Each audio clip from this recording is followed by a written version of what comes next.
Good evening, ladies and gentlemen, boys and girls, and children of all ages. Welcome to the Chaos 120 live stream for this 420 2018. This is the Puff Puff Give stream. For those of you who are too young to know what that means, and that too. Got a lot on today's agenda. This has been an interesting day. But first, we're going to go through our panel really quick. Give a quick hello to everybody. We're going to start off with a voice of Burnside. Greetings, motherfuckers. How y'all doing? Smoke, smoke, fun, fun. Very cool. Inquisitor. Green and purple, green and purple.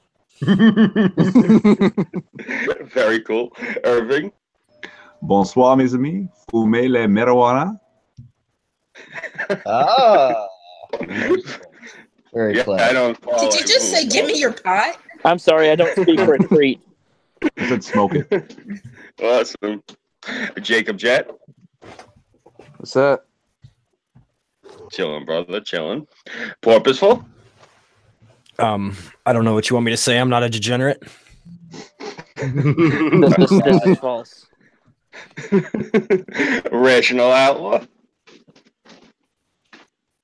Who is Sorry, obviously... I'm back. Oh, there he is. Cool. All right. Very cool. I am Rational Outlaw. Very cool. And we're happy to have you with us. Terracin. Puff, puff, pass, baby. The next 6 minutes. I have to warn you, Scooby, the first thing I'll say tonight is salad dressing. All right. I appreciate the warning. Politipod. Happy birthday, Hitler. Yeah. Oh. Very cool. And I am your MC for the evening, Scooby331. So we have the usual. We got our hockey scores, our chaos news with the highlights, of course, of Florida Man, and a few other things in store. But really quick, before we get into all that, I have to ask you guys something. You've seen the headline. The DNC actually has the balls. They're trying to turn around and sue the president, Russia, Julian Assange, everyone else for them losing. You saw this, right? Desperation is a dish best served on the floor with the ants. Expert commentary right there, I gotta say.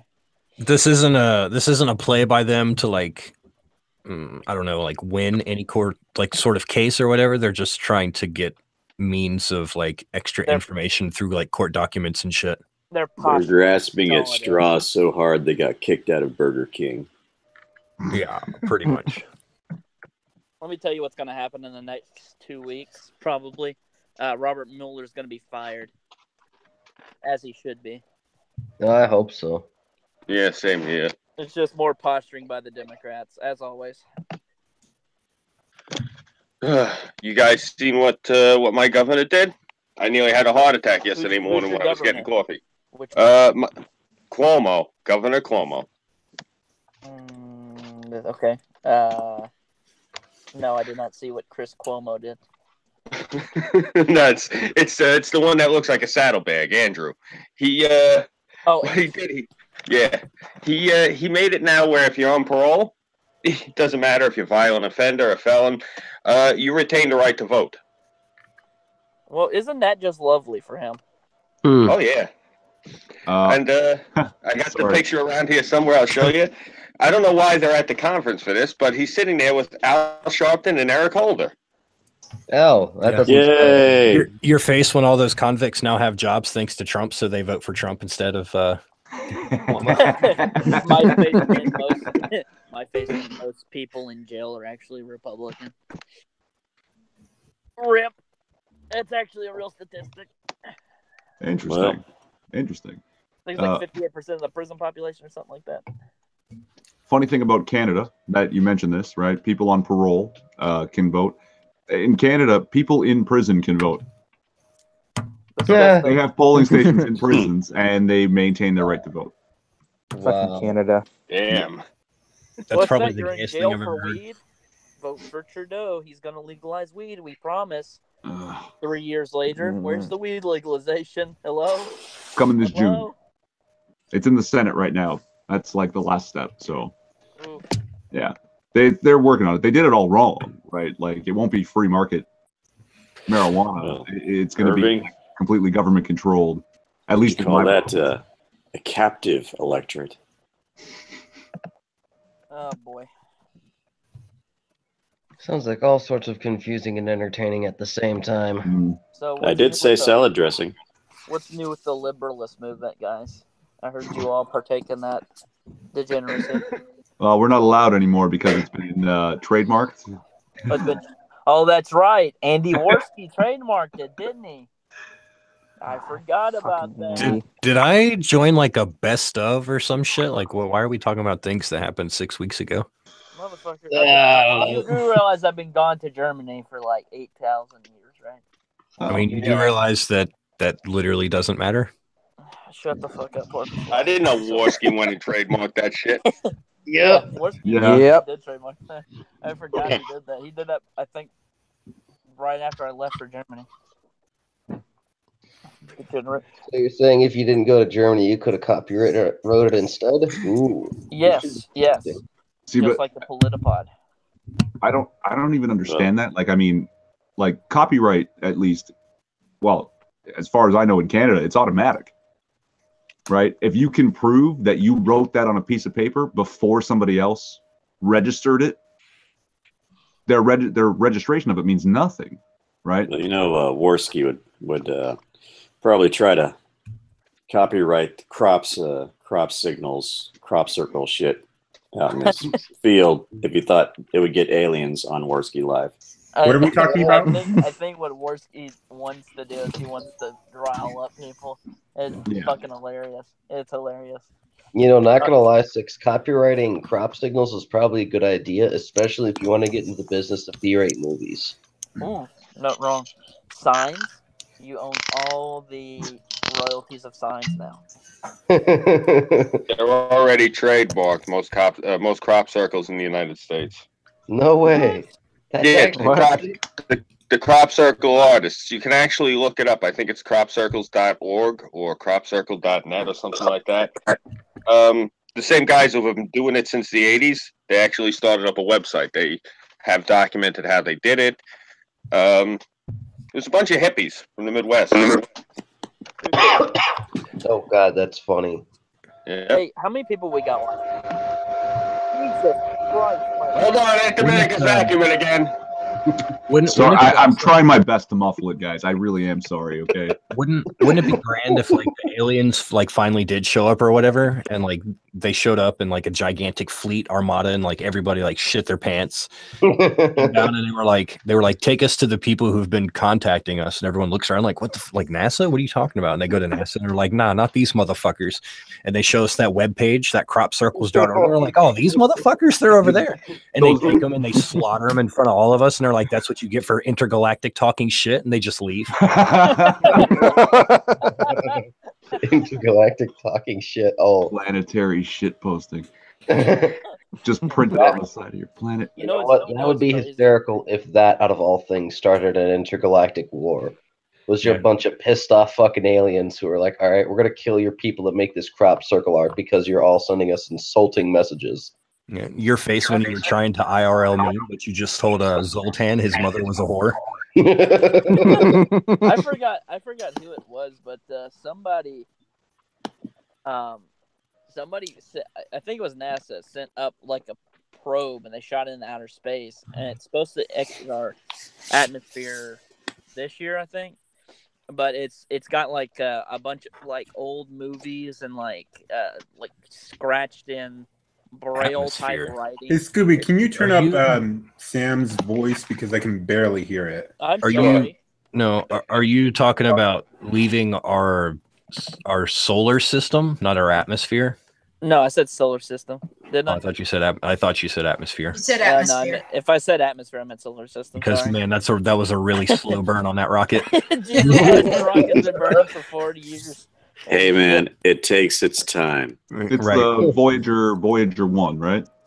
Yeah, I think so. Yeah, I think it's Voyager 1. It's maybe it's already left the solar system, but no, I think it's still got like a decade.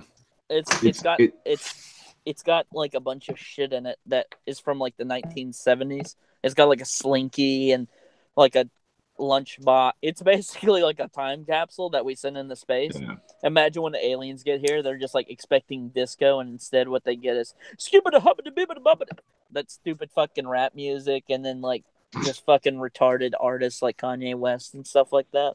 Well, They're gonna be really surprised. Dude, more the probability importantly- of any other advanced civilization finding that thing is like literally zero.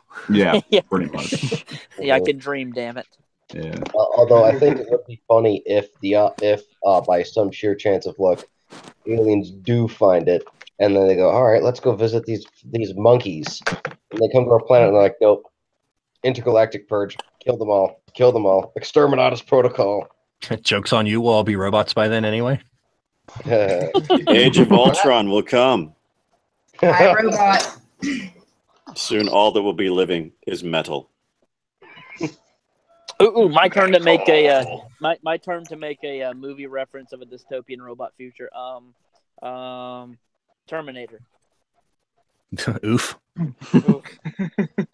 Ultron is going to bang Skynet, and we're going to have Ultranet.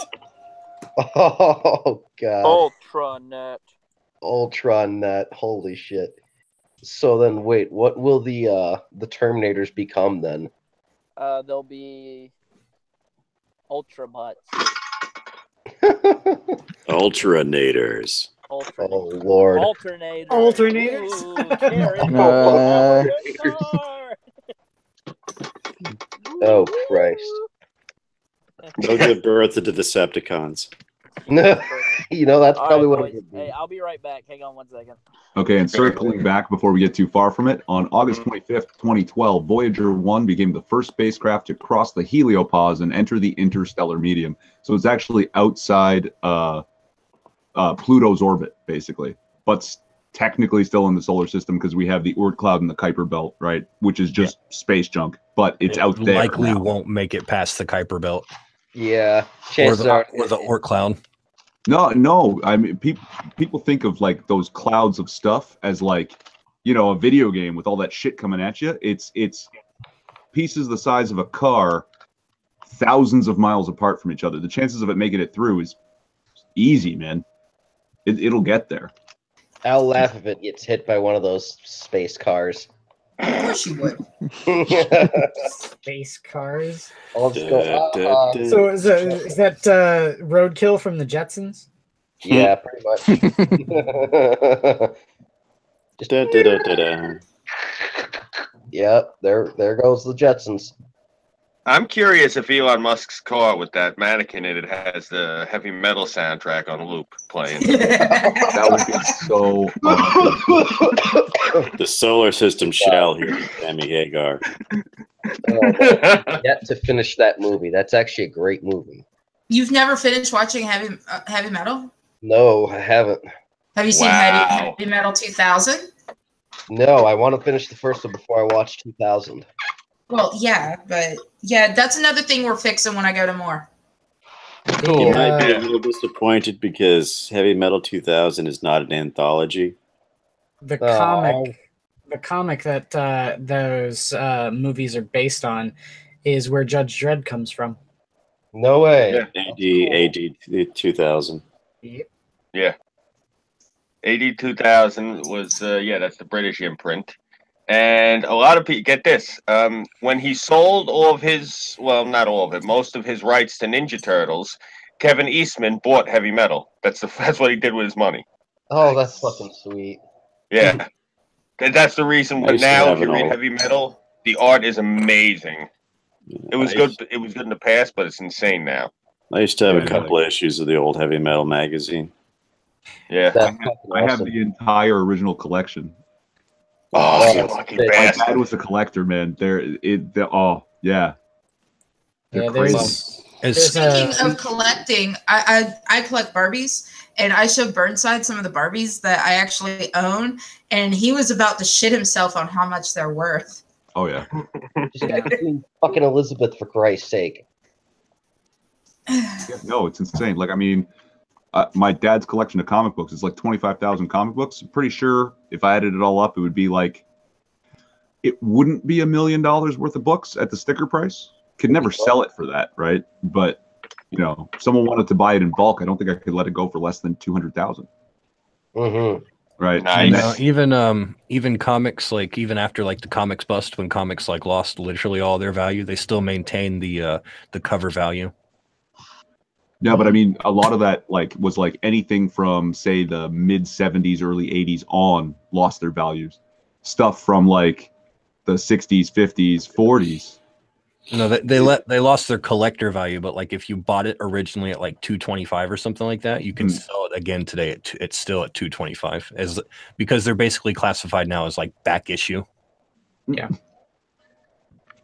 I don't know. I sell comics online, and I still will collect, you know, $100 to $200 for certain issues. People are willing to pay, but that's only the stuff that goes back into the 60s, right? Mm-hmm. But you know, I mean, fuck. Iron Man #1 signed by Stan Lee. The Overstreet guide says it's worth something like $1,000 just on its own. With the Stan Lee sticker price, I could probably ask somebody for $1,500. Yeah. Right. If they really want it, they'll pay for it. Right. But yeah, no, a lot of stuff. This was back when Image and Wizard didn't actually conspire to destroy everything. Yeah. Yeah. They just ruined the like books before they hit the shelf were being tagged at like values of $40.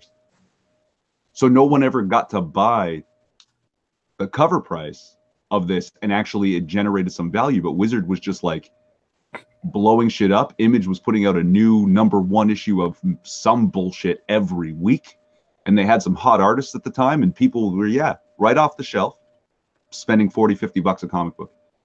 Nobody You can wanted to peg buy Ron that. Perlman for that model, not the actor, the investor, the one who bought Marvel in '93, I believe, after Tom DeFalco brought it to public in '92. So yeah, essentially all the foil cover comics that I got in the early '90s are probably not much more than when I originally bought them. Yeah. No, the collector boom from the 90s is definitely over. Polydub and I talked about that when we did our first comic book curation episode. We were talking about X-Men #1 by Jim Lee and Chris Claremont. Yeah, yeah. And that is the best selling, the most selling comic book of all time. I own at least 2 issues of that. Yep. And what's it almost worth? everyone does. And what's it worth if you could sell it? It's worth $8 nothing. maybe? It's Right? nothing. It's worth nothing. Yeah. Didn't any more of those videos, Quiz? Drum Tech Marine says, "Why is Irving sober?" I'm getting there, baby. Polydub and I are going to be working on that this weekend. Okay. Guarantee you. I'm gonna go in the Minions Discord, and he better be there. Well, you're working with Polly, so I don't think you can guarantee anything. Well, I hold hope. You know where I get my best money for comic books right now is the old Dell and Gold Key stuff, where they would have like Disney and Looney Tunes and even like old TV shows from the 50s converted into a comic book, like Paladin. Mm-hmm. Right. That's where I can make a few bucks on comic books. If you have any old Harvey issues too, anything Harvey, specifically like Casper, Red Hot, Baby Huey, any of that shit. Those are big. Classic Archie too. Anything classic. Oh, yeah. Pre-80s. Any pre-80s Archie. I actually have 2 issues somewhere around here of Archie Meets the Punisher. That's got to be an awesome crossover, man. It is. The one that I've been reading lately that I've really been enjoying is the Betty and Veronica meet Harley and Ivy. Really? Oh, I haven't read that one yet. It's really good. Is it Paul Dini or? No, it's Amanda Conner and Jimmy Palmiotti. Okay, cool. I definitely gotta check that out. I haven't been to the comic shop in a few months, actually. Yeah, no, neither have I. I need to go and buy my pull list so I can post photos of it on for Move the Needle. I can't wait to see the look on their faces when I walk in. Their jaws are going to be hanging like, holy shit, we thought you were dead. Been that long, huh? Yeah, well, I won't go in because, you know, all the SJW shit. It breaks my heart. Well, it's what I've found is that it's relegated to fairly distinct areas, like mostly Marvel, but there's some DC. Yeah. But yeah, if you go in there looking for specific artists or specific books, you're not gonna run into any of that kind of shit. Yeah. Unfortunately, Marvel went all SJW fucking happy. It's the reason I use this avatar. Yeah. I mean, I used to be all about the X-Men, but they've been systematically destroying the X-Men because they haven't been making them movie money. Yeah. Well, it was because everything with Fox. When they got rid of the Fantastic Four, that was it. I walked out of the shop. I haven't been back since. I mean, really, like the X-Men, the new X-Men they have now is just like a shell with the X-Men label on it. Yeah, it is. The actual X-Men or whatever, like as far as I'm concerned, that whole thing died when Charles Xavier got BTFO'd by Cyclops. Yeah. Well, the one thing I keep bringing up is I hate Civil War. Whenever anyone brings up Civil War, I always keep saying that, okay, Civil War ended with Steve Rogers getting a bullet in the skull, right? Like Red Skull shoots him in the head with a sniper rifle. And the real casualties from Civil War were the X-Men. Yeah. I'm just glad they killed Wolverine off before all this nonsense started. At least he had the last dignified death. He's back. Of course he is. He's back from the future into the past to travel to the future again to save his future wife from the past events that he's created, to travel back to the past, deeper in the past than he was before, to find himself and bring himself into the future. They did that already. That was Old Man Logan. They're doing more Old Man Logan. Old Man Logan is still a thing. It's not concluded.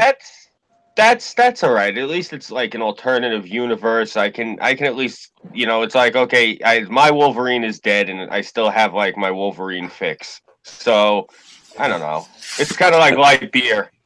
Yeah. Scooby, I bought my last comic book in June of 1996 and I haven't looked back. Damn. Well, I usually spent upwards of about $100 every Wednesday. So I think I got about between 10 and 15,000 books. Yeah. I unironically never liked Wolverine until Magneto fucking ripped all of his shit out of his body. Hell yeah, man. Fucking Fatal Attractions is such a great comic. Yeah. I have that issue over on I think I have 2 copies on my shelf over there.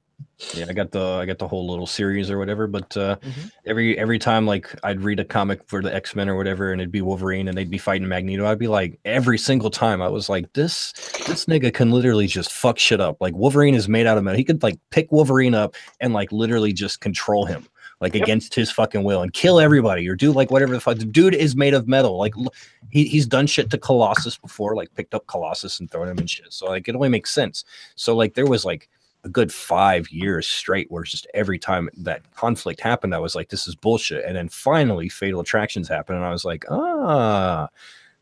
somebody's tapping into my thoughts. I see. Well, for a while they were saying that adamantium wasn't actually earthly. And that's why Magneto couldn't control it. Yeah, that was one of the ways that was an arc I think that they were going to go with for a little while. Yeah, but wasn't Magneto didn't Magneto like level up huge where it's like it's magnetism, electromagnetism, and he just suddenly had all this control over matter in general, like that whether or not something specifically magnetic, he's like everything reacts to the different forces a little, right? But they basically they OP'd him, right? Yeah. For quite a while there. That he was like the most powerful mutant on Earth. Now here's the thing is I wasn't actually following at this point. Like I stopped following like I guess late 80s really. Really? Claremont days. Like sure. Oh, okay. I mean, yeah, like my dad had this huge The collection. last and I wasn't really buying new stuff. The Go ahead, last really good stories that I can remember from the X-Men was when they were out in the Australian outback. Then it kind of went to shit after that. Well, I don't know. I like the 90s X-Men. You know, 90, 93, 94, 95. I couldn't stand the 90s. Archangel I had a couldn't get fucking past mullet. the hair. Hell yeah. Yeah, I could not get past the hair that they had in those comics. That and it was too goddamn bright. I had to put on sunglasses every time I wanted to read. Jim goddamn Lee, okay? That man was a monster. Jim Lee is amazing, man. You know, there's a reason why he's, you know, still considered a god amongst everyone today. Oh, yeah. And there's also a reason why he's at DC. Yeah. Well, I mean, let's be honest. Lee is the only one out of the 90s that people like to talk about with a smile on their face. Let's say Rob Liefeld. Well, everyone has a smile on their face about Rob Liefeld too. Well, it's more like a smirk. Yeah, I'm saying it's a wry smile of condemnation, but you know. Oh, what? You didn't like Captain America's double D tits? No, and then are we talking about Rob running V formation arms Liefeld? Yeah. Veins everywhere, whether or not they belonged. Rob can't draw feet Liefeld. Yeah. Yeah. Heroes were born, Cap's pecs were bigger than his head. Yeah. But someone actually found a photograph of a fucking juice monkey at a gym in the exact same pose that looks exactly like that. I know the cover you're talking about. Mm-hmm. But there's a juice monkey, and it's like, holy shit, Rob Liefeld was right. Yeah, this is fucking gross. But then there's I know he's not for everybody, but when he's on, J. Scott Campbell's fucking on, right? Mm. He's a little bit more, what's the word? Like, what was the other? Scott McFarlane. He had this great dynamic and detail to the shit, right? And J. Scott Campbell did the far fewer lines and still managed to capture the image. Like he showed you what he was seeing, right? But every once in a while, his body shape, his body proportions are just wrong. Yeah. But when he's on, who I always felt. Oh, sorry. No, go ahead. Did you guys? Every now and again I watch videos by Diversity in Comics, and I was watching one maybe a few weeks back on the artist who does the Squirrel Girl comics. Oh God! And I looked at the art of the Squirrel Girl comics, and I couldn't draw that badly if I tried. I probably could. You know what's sad? Squirrel Girl, when they first launched it, it was actually one of my favorite new books, and then they relaunched it, and all of a sudden they turned her into a fat, ugly broad, and I stopped reading it. Yep. Now, say, wasn't she supposed to be cute? Now that I think that the whole thing is, if they were aiming for cute, they missed. Yeah, they kind of turned her into a 13-year-old boy with an overbite. Yeah. I know the thing. There's something that bothers me about Squirrel Girl, and I said this is one of the last things I said up at the comic shop. When you look at Wolverine, Jubilee, he was like an uncle to her. Armor, he was like an uncle to her. All these different girls, he was like an uncle to her. And then it gets to Squirrel Girl, and he's been fucking her on the side for like 5-6 years. That makes no sense to me. Like, seriously, I don't want to sound like a pederast here, but he had like all these like young adolescent girls hurling themselves a lot of these story arcs and surprise storylines are like just the wet dreams of these SJWs. So the SJWs are dreaming about fucking a furry broad with a squirrel tail. All right, that pretty much, yeah. I'm looking at the what you mentioned, Squirrel Girl, because I've never read any of those comics. The art they have for her, she's ugly. Yeah. Yeah. Oh yeah. Horribly ugly. Like it's a shame too, because it started off as a good book. And then they relaunched it. They brought in all these new artists, they put Axel Alonso in charge. You should have seen the fucking writing on the wall when Joey Q stepped down. That fucking fat prick. Yeah, no. So Marvel, I've not read a Marvel book in a very, very, very long time. I think there's only one book post 2000 that I've actually bought, like paid money for, but it was at a secondhand store for Marvel, and I have it right here. Spider-Man Noir. Yeah. I also have X-Men Noir, but is that it? Have you seen the Marvel Zombies? Yeah, it's not very good. Nah, it's, I heard it's kind of a rip-off of Darkest Night from DC. Of course, it's a rip-off. Everything's a rip-off of a rip-off. I will say this though: there is one type of Marvel Zombies that I actually enjoyed. It was Marvel Zombies meets Evil Dead. Yes, meets Ash from Evil Dead. Oh yeah, I like how it ends too on the werewolf world. Yep. Oh, it's good. It's good. What about? I just want to point out that about the rip-off of a rip-off. I went to college for art, and there's this saying among artists: good artists copy, great artists steal. Oh yeah. Well, when you're in something as subjective as like art and music, you can't not rip somebody off. Yeah. There's only so many ways you can draw a fucking line. You know what I mean? Yeah. There's nothing new under the sun either. Right. Everything has been done. Humanity has been around for a very long time, and to think that you have come up with an absolutely original idea that no one else has ever thought of is absolutely asinine. True. If I were the SJWs actually go out of their way to not think of original ideas. Yeah. No, that's the thing though. They really can't. Like you have to understand, like when Marvel, like the SJW phase or whatever of Marvel, like Marvel has been reinventing characters since like forever, basically, right? Well, I'll tell you, purposeful. I think cultural Marxism kills that part of the brain. Well, yeah, totally. But you have to understand, like, there's lots of things that go into it. Number one, like, these are young artists, right? So we all know. Am I the only one hearing myself echo, or am I echoing for everybody? You sound fine. Yep. Okay, I'll deal with it. I have no idea what the issue is, but this is troublesome. You might want to check. Do you have the Nope, Hangouts and the stream on multiple tabs? Because maybe the stream is playing on the other tab and you're just hearing yourself. No, I'm not in the stream. I think it's because I have OBS open, but whatever. Oh, I'll deal with it.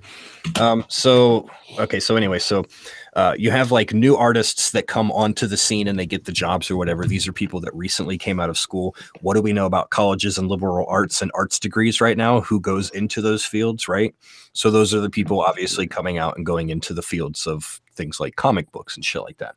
And then what we know from comic books is like there's only so many ways you can draw a new character. You know, there's only so many different types of superheroes, like a mutant or like a half human or a person that can fly or a person that can control magnetism. Like literally all of them have been done because just from Marvel Universe alone, not even including DC or anybody else, because they're all just the same, really.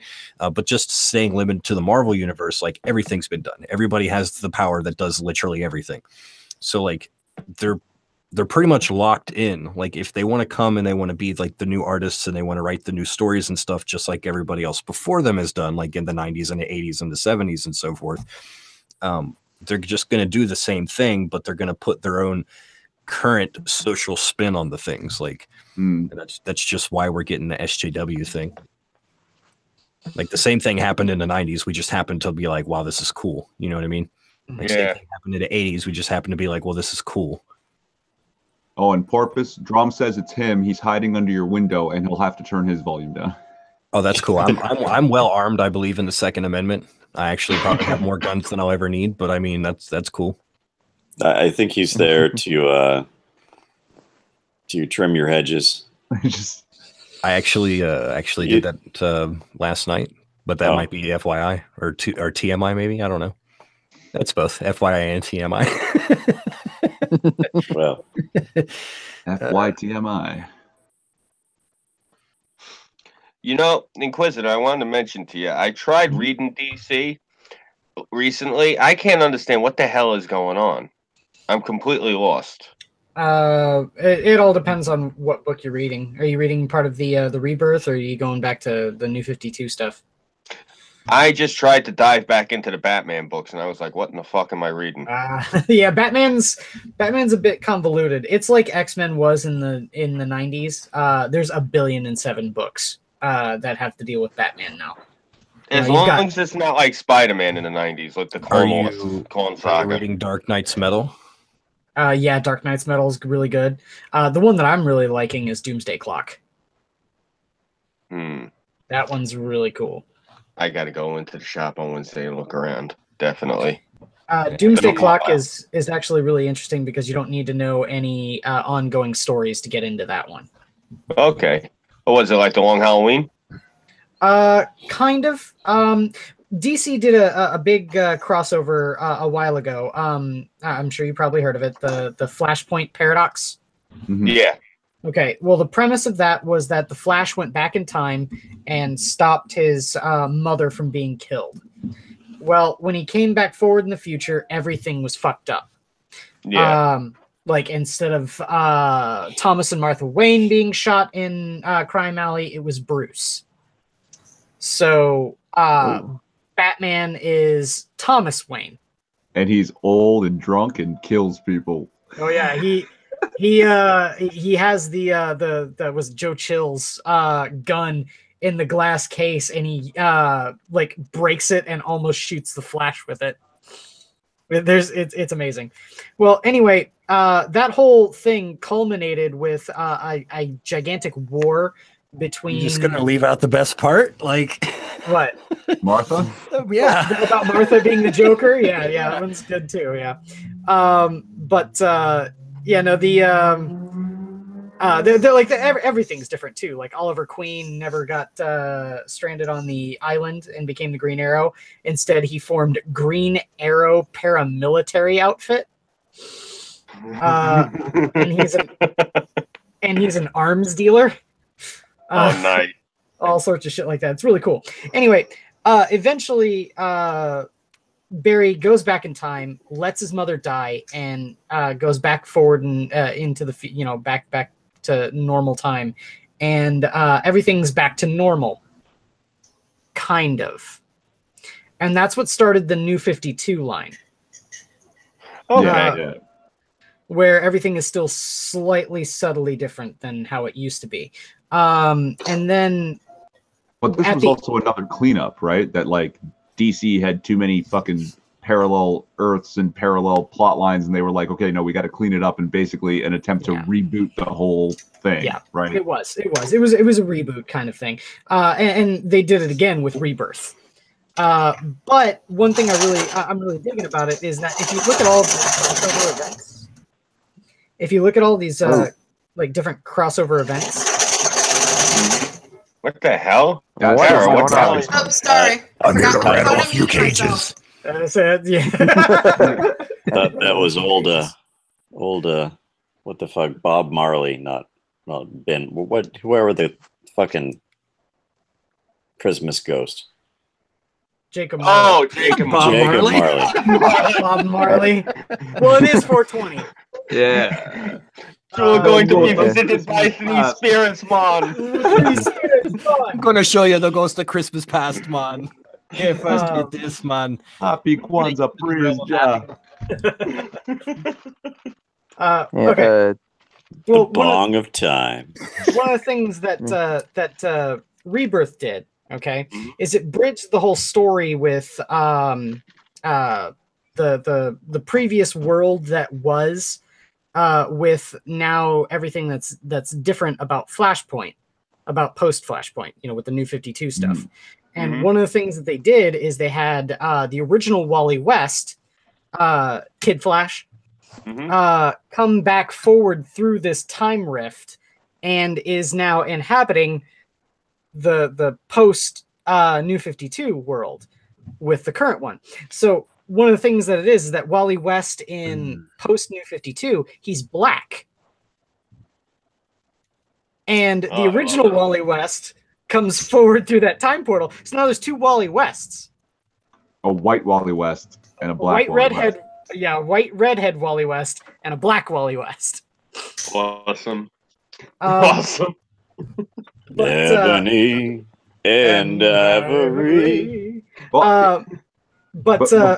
One of the major thing that everyone is kind of focusing in on with that rebirth is at the end of the issue, Batman finds down in the Batcave a gleaming something down in the cave. He goes down there, gets it, and picks it up and looks at it. It's a yellow smiley face button with a drop of blood on it. Oh my god! Yeah, nice. Who's watching The Watchmen? Exactly. Ooh, so now, wait. Before we get too far from this, hey, we want diversity in comics. I think some of those DC characters that are like mantles that get passed down, that's a great way to do it. That you don't have to just like make Spider-Man suddenly this black Latino kid from some other town, right? There are ways to do it. There's like the Flash and the Green Lantern are great ways to introduce these characters because they can be literally anybody, right? Well, my favorite Green Lantern's always been Jon Stewart, hands down. In the cartoons, he's fucking amazing, and that's actually the only way I get my comic books now is through cartoons. Green Arrow Scooby was. I was gonna say, I gotta head over to Minions in a little bit, so thanks for having me on. All right, no problem. Thanks for coming on, brother. I'm kind of falling asleep here, buddy. I've been working on shit this afternoon. Let's see. Man. I've been fucking trying to sleep all goddamn day. Oh, nice to almost meet Jacob. Yeah, before I go, I just wanted to make mention that the Flyers are staying alive. They beat the Penguins today, and Irving. I want to see that big O-face smile. The Winnipeg Jets are going to be going to the second round. They took out the Minnesota Wild. Yeah, 4-1, baby. And what was the final score? The final score was 5-0. How'd the Golden Knights do? They took out the Kings. They're going to the second round. Oh, nice. The Golden Knights might actually take this. Holy shit. We better start looking into going to Vegas. Seriously, I am going to Vegas for the Cup if it goes to They're not getting past my Jets. I'm hoping your Jets go up against them in Vegas. Are you kidding me? No, they're in the same half. Yeah, they're in the same conference. Yeah, if they each win, they're next. And currently, the Avalanche and Predators are knotted at 0. Going in looks like they're 5:10 left in the second period. If the Nashville Predators win this one, they're going to the second round. If the Avalanche win, then they're going into the next game, probably Game 6, I believe, or Game 5. I don't know, something like that. I'm fading fast here, so you all take it easy. Someone give Tara the Twitter link to CHAOS120 News if she wants to read off a couple of stories. All right, sure. Shoot it to me, and I'll go and shoot it to her. All right, let me get you that link. This stupid computer will work. I figured out why I was echoing. Why? I was in Discord because I told you I was going to go stream. I stream from Discord. Speaking of Discord, Burnside, link is coming to you right now. There you go. We do. All right, you guys take it easy, man. I will see some of you tomorrow night on Weibo's stream. You guys take it easy and have a good one. You too. Good night, Six. Get some rest, Six. All right, you take it easy, man. Yep. You see, what was I saying? It was my whole train of thought. Can we talk about marijuana, Columbine, and Nazis now? Sure, of course. Of course. On that, I don't celebrate Hitler's birthday because my mom's birthday's tomorrow, so I don't really have time. I gotta set up like for real life shit, That's sorry, Adolf. I ain't got time. Yeah. For shit. My mom comes first. Sorry, Fuhrer. Irving, you gonna buy one of these purses to give to her? Do you have one that has, something she's gonna like? Iron Man's her favorite. I have something that's Avenger-like. See, really, it's Robert. Really, it's Robert Downey Jr. Did you guys see that? Yeah, I don't have anything with Robert Downey Jr. Did you guys see that a bunch of kids? Damn it. Okay, now are you done? Yes. No, I thought they were done, and then talked, and then they kept talking, and then I thought they were done, and then I talked, and they kept talking, and I'm sorry. No, I mean, it wasn't your fault. Go ahead. I guess technically it was more my fault. No. Are we in the clear now? Yes, we just jabbered too much. Go ahead, please. I'm literally still echoing. What the fucking hell? Sorry. It's weird. What was I talking about? Oh yeah. Did you guys see all the kids tried to they're trying to keep up the walk out of school to protest guns things, and they did it for Columbine today? Really? Yep. But Columbine Remembrance Day, so let's walk out of school for that thing that happened before or the thing that happened before any of us were born.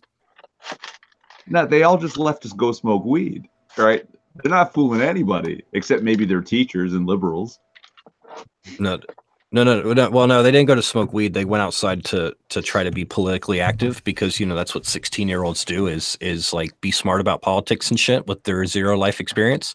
But I just found it ironic that, hey, let's do a student walkout nationwide to protest gun violence about a thing that happened literally before any of us were alive on this planet. And then let's act like this was something. Let's make this situation that happened in 1999 conform to our current time and the narrative that we're speaking.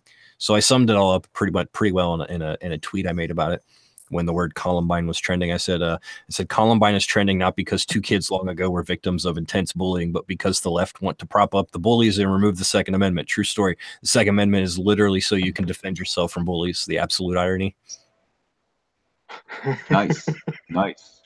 Very cool. I can't believe you haven't been banned from Twitter for that. I can't believe I haven't been banned from Twitter for a lot of things, my dude. Wow. Yeah.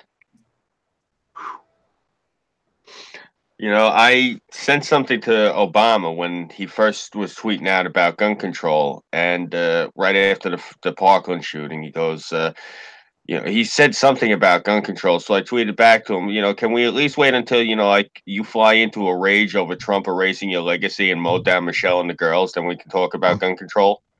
And I still haven't gotten a response back from good old Barry. Yeah, don't hold your breath. Okay, so I heard this thing today, right? The Times 2018 most influential people or whatever list is out, and one of the people on the list is the Hogster, because for whatever reason, apparently out of the 7.5 billion people on the planet, he's in the top 0.0001 percentile of most influential people there are. But besides that, the person that wrote like the preface to like his little article inside of that was Barack Obama. Oh God. That's fucking nauseous now. Unbelievable. Can't fucking stand that prick. I really can't. And Barack. Oh. Hey, Scooby, check out the side chat. You mean Hug or Hulk Hogan? Nah. Yeah, I'm looking. Let me see. It's what Burnside said. Yeah. Oh. Yeah, here we go. Cameron Kasky, Jacqueline Corin, David Hogg, Emma Gonzalez, and Alex Wind by Barack Obama. There you go, Messiah. Hey, there I am. Sorry about that. What up? These little shits actually got an article written about them by a former president of the United States. Yeah, but he's the worst president ever. So it's not really much of an accomplishment. Or Obama. That's besides the point. I mean, like, objectively, he's probably like third worst. Nobody liked Jimmy Carter, even the people that voted for him. Who's the other person? He's a great dude. He really is. He's a fantastic person. Terrible president. Who's the other person, though? Yes. Okay. The other president that you. Yeah. No. There's another one, but he's like way back in like the mid 1800s, and I'm not super familiar. But people didn't like him either. Trust me. Andrew Johnson. Look it up. Dude, Andrew Johnson is amazing. I'm pretty sure he was the one that nobody liked though at the time. But objectively, right? One of the most overlooked would probably be Polk, and he's a Democrat, and I like him. Oh. Yeah, Polk did 4 years, worked like a maniac. After his 4 years, he dropped dead. Wow. Yeah. That's how you know you're doing it right. Yeah. Well, that's the thing. He went in and he did more shit when he was in office that he gets no credit for. Like, I was watching because, I'm going back down to D.C. I got to educate myself. So I was watching the shit on the presidents, and I'm like, oh, shit, this guy did a lot, and no one ever talks about him. I don't remember what he did, but he did a lot of shit. Yeah. One of the top 100 is Whitney Wolf Herd, and her article is written by Anita Sarkeesian. Whose list is this? It's the Times 100 for 2018. Remember when Time magazine used to be so awesome it was collectible? Yeah. I have a Man of the Year. I have a fucking moon landing Time magazine back when they were oversized. All right. I can sell that thing for like $400, but I don't want to part with it. When I was you guys want me to read the Anita Sarkeesian article? Wow, somebody's got to stop vacuuming first. I can't. I've tried my best to muffle it. Okay, you want me to take the muffler off? You'll see what my graphics card is doing. It's insane. I mean, not to be that guy, but you could literally mute yourself. Sure. Every time I hear that fan go off, it's not my stream, so I mean, it's whatever. I'm just saying. No, Irv, every time I hear your fan go off, I'm waiting for it to stop because it reminds me of my childhood. I'm waiting for Aunt Dominica to start screaming, Pachota, Cheech and Boss, and Brajon Myung is coming down in 2 minutes. Go wash your hands. See, Irv's laughing his ass off. He's the only one who got that. All right, I turned the gain on my mic down. Can you still hear me? Oh, yeah.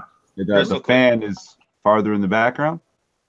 Yeah, no. It doesn't sound like Consuelo's over cleaning your house, so you're good. No. Housekeeping.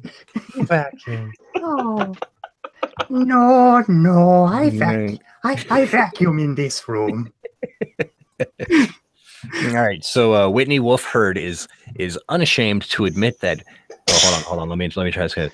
Whitney Wolf Herd is unashamed to admit that being labeled a feminist never used to appeal to her. But after the tumultuous end of her tenure at Tinder, the dating app company she co-founded and then sued for sexual harassment, the term seemed less like a slur, more like an admission of who she truly is, a woman who refused to be silenced by men and who is driven to succeed on her own merits. She left Tinder and soon became determined to put women in the driver's seat when it comes to the world of online dating. Enter Bumble.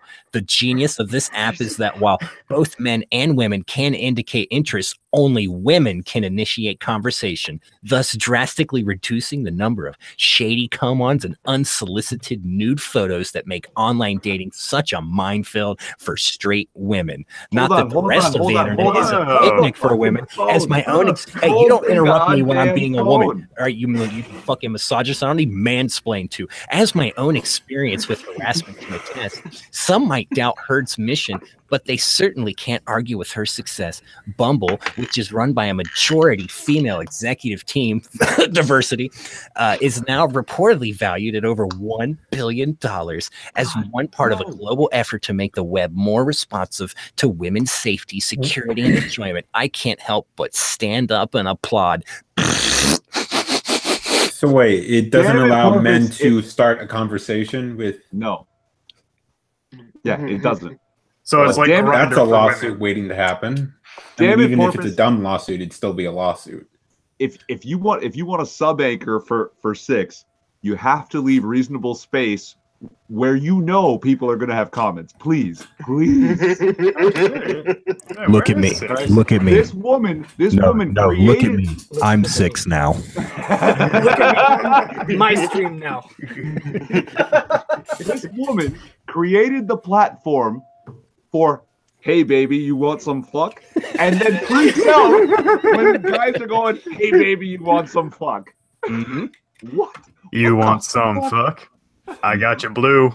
Bitches love blue. Blue and yellow. Oh my god! What the hell? Oh, did she sue anyone? Yeah, Did well, she- yeah, did it says she- she sued them for sexual harassment. So so the company that she made that was literally all about sexually harassing, she sued for sexual harassment and then left to make this other app that literally nobody's ever fucking heard of, where only women can decide what's going on there because that's equality and shit. Which is run by a majority female executive team because of my diversity and shit, but whatever.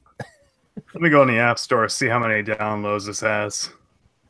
Bumble? I really like to say this publicly. I hope and pray and hope that a fucking gorgeous blonde in a MAGA hat hauls off and breaks Anita Sarkeesian's nose. Seriously.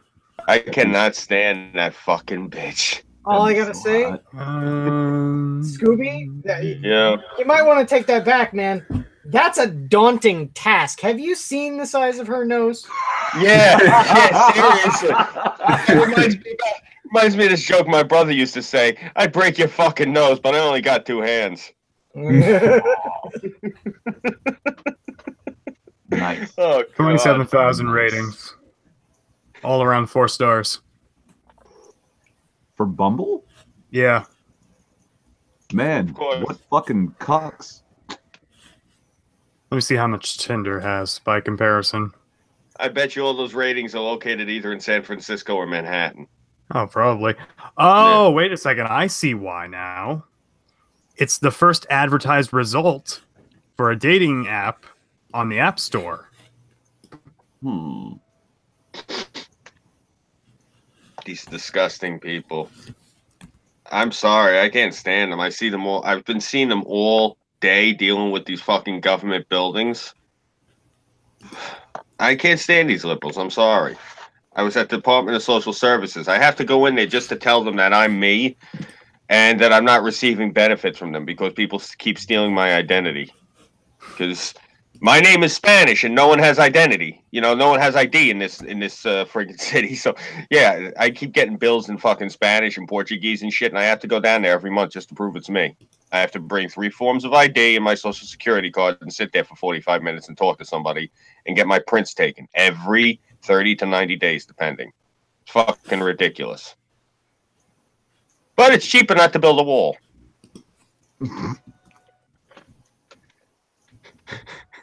Apparently the wall's going up though, so thank God. Yeah. Start construction. Yes. And now we don't have to build a wall between us and the US. So yeah. I keep thinking Good, do it. I support it.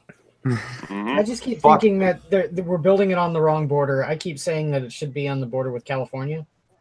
Yeah. Ooh. Yeah, but that thing is breaking into down 3 there. states. Yeah, I can't wait for that. I want to get property down by San Diego. That's a real thing. I can't believe that that's real. That people are actually after this, You guys want to hear the article for Jimmy Kimmel? What happened? As written by Dick Durbin? As long as you do it the right way.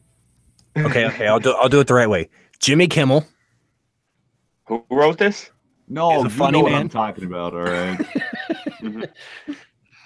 All right. Dick Durbin, I don't know how to sound like Dick Durbin because he just, I don't know, kind of sound just similar. You got a great voice of your own. Just read it as you, man. Jimmy Kimmel is a funny man, and he makes a living telling jokes about people like me. Washington never fails to give him plenty of material. But my favorite Jimmy moment was a serious monologue with only a few laughs. Last year, Jimmy told America the story of his infant son, Billy, who was born with a congenital heart condition and extraordinary care that saved his life. And then Jimmy looked into the camera and told all of us in Washington to get real about health insurance and make sure every baby Billy had a fighting chance. What was his name? What was the name of that guy? He was in Ghostbusters, but he was a famous radio fucking host. Oh, Casey Kasem. Casey Kasem. Oh my God. I'm Casey Kasem, and this is tonight's Top 40. No. You went too high pitch. Use that voice that you were just using and say it exactly the way you were doing it. Buddy, oh my God, that is mastered. Like Oh. Scoob. Like Scoob, yeah, I was gonna say. It's so shiny, dude. That was fucking beautiful, buddy. Oh my I God, don't know why you Scoob, don't have a it's fucking radio now. A little less teeth, Scoob. Zoinks. I'm not kidding. Did nobody else react the way I reacted? That was fucking beautiful. That's Night fucking after night, classic. he sparred with the politicians who tried to take health insurance for millions of Americans. In the end, we stopped them with one vote of the Senate and one great comedian on late night TV. Thanks, Jimmy. That is, This oh my next God. dedication goes out to. Like, I'm a talk radio person. I listen to talk radio constantly. That's how I knew I was an adult, when I turned off the music and turned on the talk radio. I could listen to that forever. You do a 3-hour show, I don't even hear the words. That voice is just so fucking soothing and smooth. Like, God, that's amazing, man. I'm Casey Kasem, and this next audible blowjob goes out to Bill Gates. This next dedication goes to Irving Twin. I haven't earned it yet. No. I'll do what it takes to earn it, Parvis. I really will. But continue. Sorry. I'm looking through the top 100 list right now. I'm reading the people that get the top 100, and I'm reading the people that writ the articles about them, and this is literally just one big Hollywood leftist circle jerk.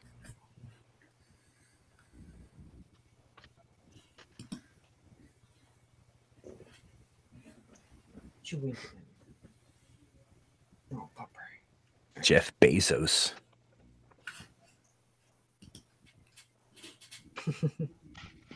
Under their Titans category, Roger Federer is number one under the Titans category. Like, what? And now with your regular voice, I can still hear it. Like, I can't get away from it now.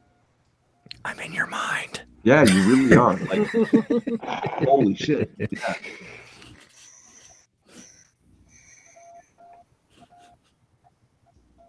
Oh God, Maxine Waters, Jesus Christ, I don't even know who Yara Shahindi is or whatever, but we're reading this.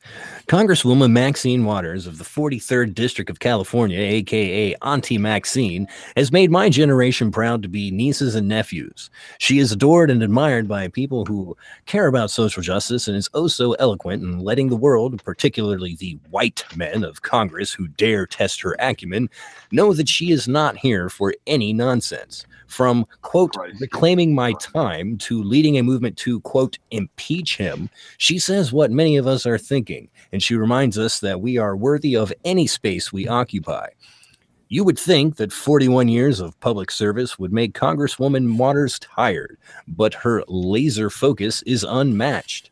When other policymakers criminalize protests, she is there, verbalizing our pain. She fights for funding to support neglected communities, and she takes to Twitter to raise her voice on our behalf. Whether or not Congress is in session, this is the time of socio-political unrest. Congresswoman Waters has been the brilliant, tenacious representative of the people that we all need. She's not new to it. She's true to it.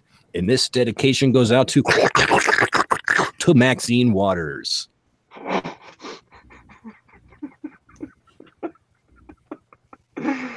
Oh God, we live in a fucking madhouse. Maybe I should just send him the Chaos News and let him read it. I'm down. It's up to you. You enjoying this, Porpoiseful? You good at it? I could probably sum up Chaos News real easily. Florida man did a really stupid thing. Actually, I have yet to come across a Florida man. Really? Oh, Trevor. Let's do Trevor Noah. Fucking Trevor Noah. Oh, man. He's so funny, guys. He's so funny. He totally deserves to be the face of Comedy Central, that place that's supposed to pride itself on comedy. This guy who has no humor. But anyway, I digress. When I think of Trevor Noah, the first image I see is from his brilliant memoir, Born a Crime, of Trevor's mother throwing him out of a moving vehicle. She should have been moving faster while he's asleep in order to save his life. What? Okay, hold on. We need to read that as a complete sentence. What? When I think of Trevor Noah, the first image I see is from his brilliant memoir, Born a Crime, of Trevor Noah's mother throwing him out of a moving vehicle while he's asleep in order to save his life. Was he on fire? Yeah. I don't. What? He's from Africa. They probably blew up the truck that they were riding on. Yeah. Plot twist. The movies Speed and Speed 2 were actually based on a true story, and the bus was the mythological part that they made up. It was actually Trevor Noah. He has to be moving at a continual speed, otherwise he'll explode. But anyway, that one skit with the pregnant 12-year-old. I hope I have my baby in the car so I can throw it out the window. Okay, I do have a Florida man story. Life goals. Through other eyes, this could be remembered as traumatic and harrowing. Right. Oh my God. Through Trevor, it is bonding and hilarious. Oh my God. I mean, it's hilarious, but probably not because it really has anything to do with comedic spills, but whatever. Bonding. What the fuck? I can't even. This is so retarded. That is how Trevor sees the world. What, being thrown out of a fucking car after his birth? Like, really fast. He sees the world really fast. Oh my God! A fantastic story. Oh, fantastic storyteller. He has always been a defier of the rules. Yeah, like being funny in comedy, which he broke simply by being born in this native country. At the Daily Show, which he has truly globalized, Trevor seeks out comedians of color in every possible venue, no matter how small. He is determined to find the best talent representing the most diverse viewpoints. Oh God. Trevor, who grew up biracial in apartheid South Africa, has a unique ability to tell truths that bring us together. Oh, see, that explains it. He was born biracial in apartheid South Africa, and what I know of apartheid South Africa is that they wanted to kill all the white people, and one of the ways to find out if someone was white or not was to throw them out of a speeding vehicle. Oh my God. If they survive, they're not white. Okay, so anyway, he is uncannily skilled at holding up a mirror to whatever room he's in. Trevor is always reaching out across cultures, good God, continents and boundaries. He makes us laugh with each other and brings us that much closer to understanding one another. Good God. Oh, the guy who wrote the article's name is Lupita Nyong'o. So. Oh yeah, no, I've heard of. What a Lupita. wankery piece. Yeah, Man, it's that's a little. all it was. Fucking masturbatory bullshit. I wanted to like that. It's all very funny, but I wanted to touch on a certain thing here. The title of the book is "Born a Crime." Yeah. Mm-hmm. And now here on our side of the ocean, being born white is the crime. Mm-hmm. Right? That you can't make up for that. That's the way you were born. And then guys like Scooby are told, oh yeah, you know what? You've only been considered white for the past like 40 years, but now you also fucking are privileged from from slavery, right? When your family came here, what, maybe 90 years ago, tops, right? Depends on what part of the country you go to, Irv. You and me, we go to certain parts of this country. We're not white, brother. Seriously, I believe you. I believe you. Yeah. You know. Yeah. Upstate New York. Ooh, if you go to Utica, yeah, you know what you do? You tell them you're Spanish. Seriously, don't tell them that you're a Calabrese. Do not tell them that. They do not like us up there at all. Let me tell you a fun story. We went to my buddy and I. My buddy's Chinese. My best friend, oldest friend. We went out to the racetrack to spend money to drive NASCAR. Right, all you need is your license, and they let you drive fucking stock cars at 180 miles an hour. Right? Yeah, it's insane. It was so fun. But we're standing in line, and we're talking. We're outside, and my buddy, he's got this like fucking 1,000-yard stare, and I'm trying to talk to him, and his head's on a swivel, and I'm like, dude, what's wrong? Like, what's going on? He says, I don't know. I just suddenly feel conspicuously not white. And I look around, and everybody's like, the darkest hair is like dirty blonde. Nobody has brown eyes. It's blue, green, and hazel. Okay? And I'm looking around, and I'm like, holy shit, brother, so do I. Right? That, yeah, like there's white people and then there's darker white people, and in places like that, like we're way up north from the city of Toronto. You know, well, I would describe you and Scooby as white people. I would describe those other people as who white people. I like that. That's a funny one. Yeah, but you know what I mean? Like I was trying to make a joke to put my buddy at ease, right? But yeah, like he felt out of place among these people, but nobody was looking at him funny, right? Like nobody was saying anything or doing anything. He just looked around as a minority and was like, oh my God, I'm literally the only fucking not white person here.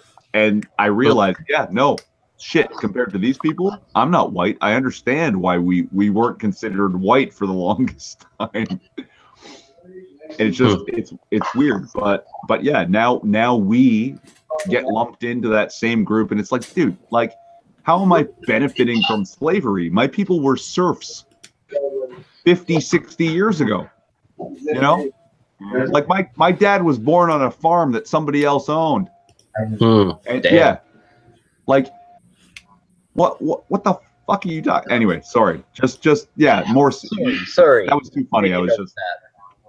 I heard some of that Mentis stuff. I actually want to read all the research that he was talking about the other day. That's yeah. I'm sorry I interrupted your great stream of funny with something a little more serious. That's where is Mentis? So that faggot watching? Listen here, Mentis tree, you faggot. If you're watching, you better get your faggot ass in here. I sent him the link. You know. Oh, you did? Okay. Yeah. He. I told him it was full and to be patient, but I don't know if he. You know. He might have moved on. Yeah, well, there's 2 slots now. He can hop in. We've reached peak top most influential people of 2018. One of them is Kim Jong-un. You know what? I actually have to agree with that, and I'll tell you why. I don't think you guys realize it. I think we're having a nuclear winter. Seriously. Pardon? Think about it. How many of those fucking missiles did that little imbecile launch off? And how come it's April and it's fucking still snowing in some parts up here? No, that's not really what a nuclear winter is. No, yeah, no.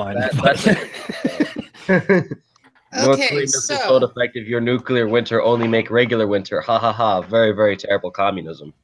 WWE gets restraining order against poop smearing fan. Is this in Florida? Yes. Of course it is. And of course, I'm reading it. Lovely. Awesome. The WWE got an emergency restraining order against an obsessed fan who carried out a poop smearing attack on a WWE training facility, fearing that he would strike again. TMZ Sports has obtained court documents showing Vince McMahon's company had a very real fear of Armando Alejandro Montalvo, who's allegedly been harassing the company since 2015. Also known as what? As Ed. Also known as Ed. According to the court documents, Montalvo smeared his own feces all over the walls at the WWE training center in Orlando back in 2015. And this is one ugly motherfucker, too. He continued his bizarre campaign against the company in the following days, wearing makeshift wrestling costumes, banging on the doors, and threatening staffers. On at least one occasion, he was subdued by cops at gunpoint. In March 2018, Montalvo again surfaced at the WWE event venue in Florida and began harassing employees, screaming, "My new wrestling nickname is Generation Flex because my dick and balls are bigger than Generation X." What in the hell? Generation Flex. I love your state. Let me just tell you that. I truly love your state. Continue, please. WWE says they learned Montalvo posted an Instagram message on April 4th, cryptically threatening WWE wrestlers and staff, and rushed to court to get an immediate restraining order against him because they fear he's a serious threat. WWE says Montalvo has also threatened to use his own semen as a biological attack. What? Oh, that's making use of your resources. Court records show the restraining order was granted. Still, Montalvo continues to post videos on social media harassing the WWE wrestlers. Oh, Lord. Wow. And since we're already on the subject of poo, and semen, zoo offering visitors buckets of Detroit's zoo poo. Really? Free buckets of shit, huh? I gotta get over to D-Town. Oh, Lord. I'll take you to D-Town. Yeah. Royal Oak, Michigan. Some visitors to the Detroit Zoo will soon be able to add animal droppings to their souvenir list. Free buckets of 5 pounds of animal manure, dubbed Detroit Zoo Poo, will be handed out on April 14th as part of the zoo's Green Fest celebration. The event precedes Earth Day and will showcase how the zoo recycles waste. Yeah. You know what? Waste by giving it to the public. Hey, if I was going to do a garden this year, right, I'd go to the zoo just for that. I swear. Give me a couple of buckets of kangaroo shit, and I'm planting beefsteaks. Yeah, no, fuck yeah. Oh, that shit is probably the best shit for your fucking garden. Actually, I think it's elephant poo. Oh my god, yeah, no, that's amazing manure. That is fucking fantastic shit. You know, elephant poop is what they used to make gunpowder back in the day. Really? What? Detroit's giving out buckets of it. Buckets will be available to the first 1,000 visitors to the zoo's anabiotic digester educational display. The digester converts 500 tons of animal manure and other organic waste each year into methane-rich gas to help power the zoo's animal hospital. Nutrient-rich fertilizer is a byproduct. The zoo notes the compost is great for putting in your garden.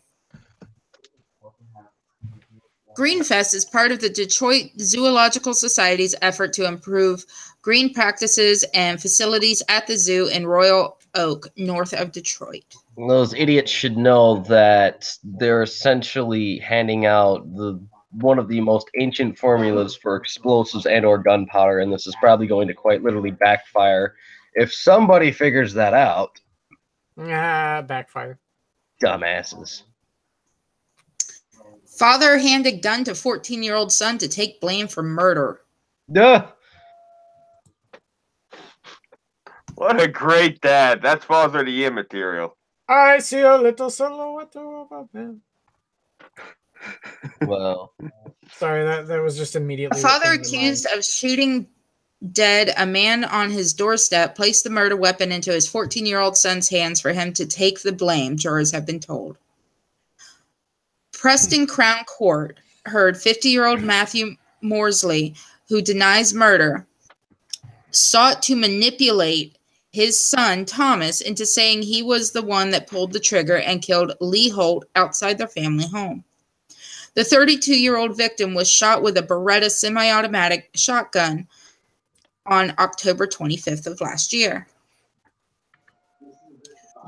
He later died in a hospital from a single gunshot wound to the chest. The father of two had turned up at the defendant's home in Ostwistell near, I can't pronounce this word, Accrington. I got one question. Since when does Beretta start making shotguns? I'm just reading the article. Yeah, granted. Okay. They couldn't stop filtering the lead, so they had to start pumping it. I was thinking the same thing. Like, all right, I think they fucked their guns up again. They probably did. Okay. in Lancashire over Mr. Irving, please, I have to vacuum room now. Over an ongoing dispute between his partner Kate Phelan's son, Wesley Metcalf, also age 14, and Thomas. The row had flared up on social media with a suggestion that they might meet for a fight. Mr. Holt and Mrs. Phelan were seen shouting and banging on the windows of the defendant's house. After the shooting, it was alleged Mosley immediately handed the weapon to his son, who was inside the house, and told him in the hallway, "Tell them you have done it because you can't get done for it." You can't get done for it. Yep, those are the words. The court heard Thomas. The court heard Thomas saw his father taking a shotgun from a cabinet next to the porch and load it with 3 cartridges. He asked his father what he was doing and was told to call the police. Of course, this is overseas. He dialed 999, and a sound was heard about 10 seconds into the call, which the prosecution suggested was the firing of a gun. Mr. O'Sullivan said, "It is inherently unlikely, is it not, that Thomas can put the receiver down, hand it to someone, pick up the gun, and fire it on the doorstep all at that time." The jury heard Thomas told police that he had shot Mr. Holt and was arrested. When Matthew Morsley was arrested, he said that he had heard the gunshot go off but did not know who had fired it. 2 days after the shooting, police bugged the vehicle the father and the son were being driven to court in. Mr. O'Sullivan said the father can be heard telling Thomas that he is a minor and cannot go to jail. This sounds like a real sad The prosecutor continued. He went on to say to Thomas's self-defense for you don't know what you were doing. Me, different ballgame. The court heard that after he was charged with murder, the defendant made a number of phone calls in prison which were recorded, including one to his wife, Julia, during which he told her, "I weren't even fucking aiming. I just picked it up and bang." In a separate call to Thomas, he said, "They are going for life. You do realize that. They did explain that to you. I weren't even aiming. I will never see you again. I will never, ever get out because they coerced you into changing your statement." I weren't even aiming. Are you sure Mr. this was Sullivan, America? Yeah, I'm pretty sure. Mr. O'Sullivan told the jury the police did not coerce Thomas into anything. The prosecution say in that call, Matthew Morsley was trying to manipulate his son, deploying that what can only be called emotional blackmail in order for his son to take the blame for the death of Lee Holt. The trial continues.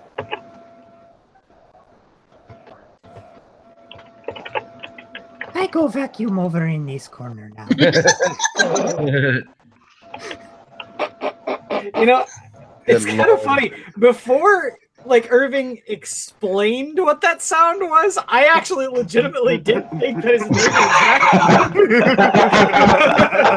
exactly. I'm like, shit, man. Like, what is she doing? Like, that her floors are so fucking dirty.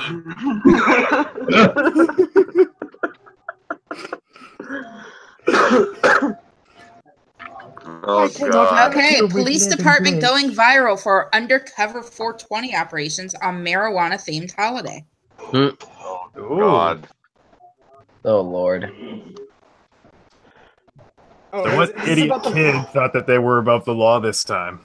Is this about the viral photo campaign that the cops have been doing? Wyoming, Minnesota. April 20 has garnered the reputation for being a day to celebrate marijuana because of its date, 420. There are various rumors about how 420 became representative of smoking pot. But the one that seems most likely is about the group of high schoolers in 1970s that would use 420 as a secret code to meet up at 420 to smoke. In any case, one police department in Wyoming is notorious for having some fun on this day.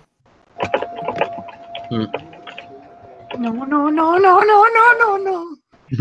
In a tweet, Wyoming police undercover hashtag 420 day operations are in place. Incognito traps have been set up throughout the city. Hashtag happy 420. Yeah, and it's photos of them like with badger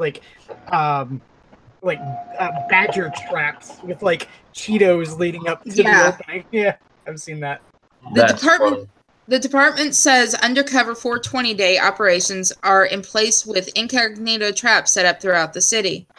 A trail of snacks leading up to a trap with under the watchful eye of an officer with binoculars is sure to catch anyone wandering around with the munchies. This year's stakeout is a follow-up to last year's trap that also went viral. Dude, in this picture, there's a cop with one of those giant butterfly nets, and the stuff you have in front of you is Doritos, Grand Theft Auto 5, Cheetos Flaming Hot, Cheetos Cheesy Poops, Mountain Dew, an Xbox controller, and Battlefield Hardline.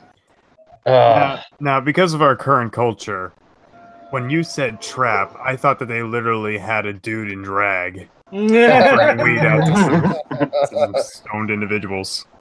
The department... You know what? Not gonna lie, that would probably send a lot more people than your conventional trap.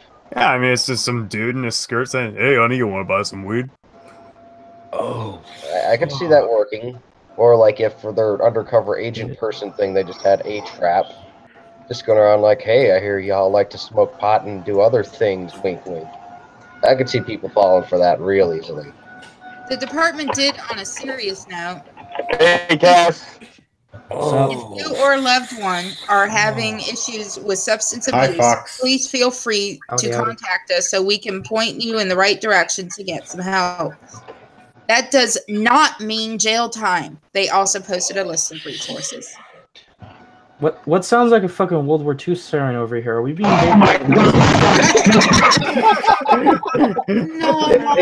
I vacuum. Oh, it's like it's Irving's maid. The Nazi fur is coming to kill off the Jews again. What? Hey, Scoob. Yo. You want you remember how earlier we were talking about that DNC lawsuit? Yeah. You want to hear the Trump campaign's response to it? Yes, I do. Oh my real dude! Quick. Shit Burnside, is about to send get me a spicy. text to my phone. I reset it and I don't have your number anymore. Oh, god damn it. Hold on. Womp womp. All right. Womp womp. Yes! Jesus. Yeah. Here we go. Today, the Democratic National Committee filed a wide-ranging partisan civil lawsuit in federal court against the Trump campaign, WikiLeaks, and the Russian government. In response, Donald J. Trump for President Incorporated notes that this frivolous lawsuit is a last-ditch effort to substantiate the baseless Russian collusion allegations by a nearly bankrupt Democratic Party still trying to counter the will of the people in the 2016 presidential election. Nope, no good, no good. You gotta turn up the case-em. This civil lawsuit, oh, this is serious. This civil lawsuit is completely without merit and will be dismissed in due time. Okay. Quote, this is a sham lawsuit about a bogus Russian collusion claim filed by a desperate, dysfunctional, and nearly insolvent Democratic Party, said Brad Parscale, campaign manager of Donald J. Trump for President Incorporated. With the Democrats conspiring theories against the president's campaign evaporating as quickly as the failing DNC's fundraising, they've sunk to a new low to raise money, especially among small donors who have abandoned them. There's a great deal in the American public who wants to know about the corruption of the Democrats, their collusion to influence the 2016 presidential election, and their role in prompting a scam to investigation of the Trump campaign. While this lawsuit is frivolous and will be dismissed if the case goes forward, the DNC has created an opportunity for us to take aggressive discovery into their claims of damages quote unquote damages and uncover their acts of corruption for the American people, he concluded.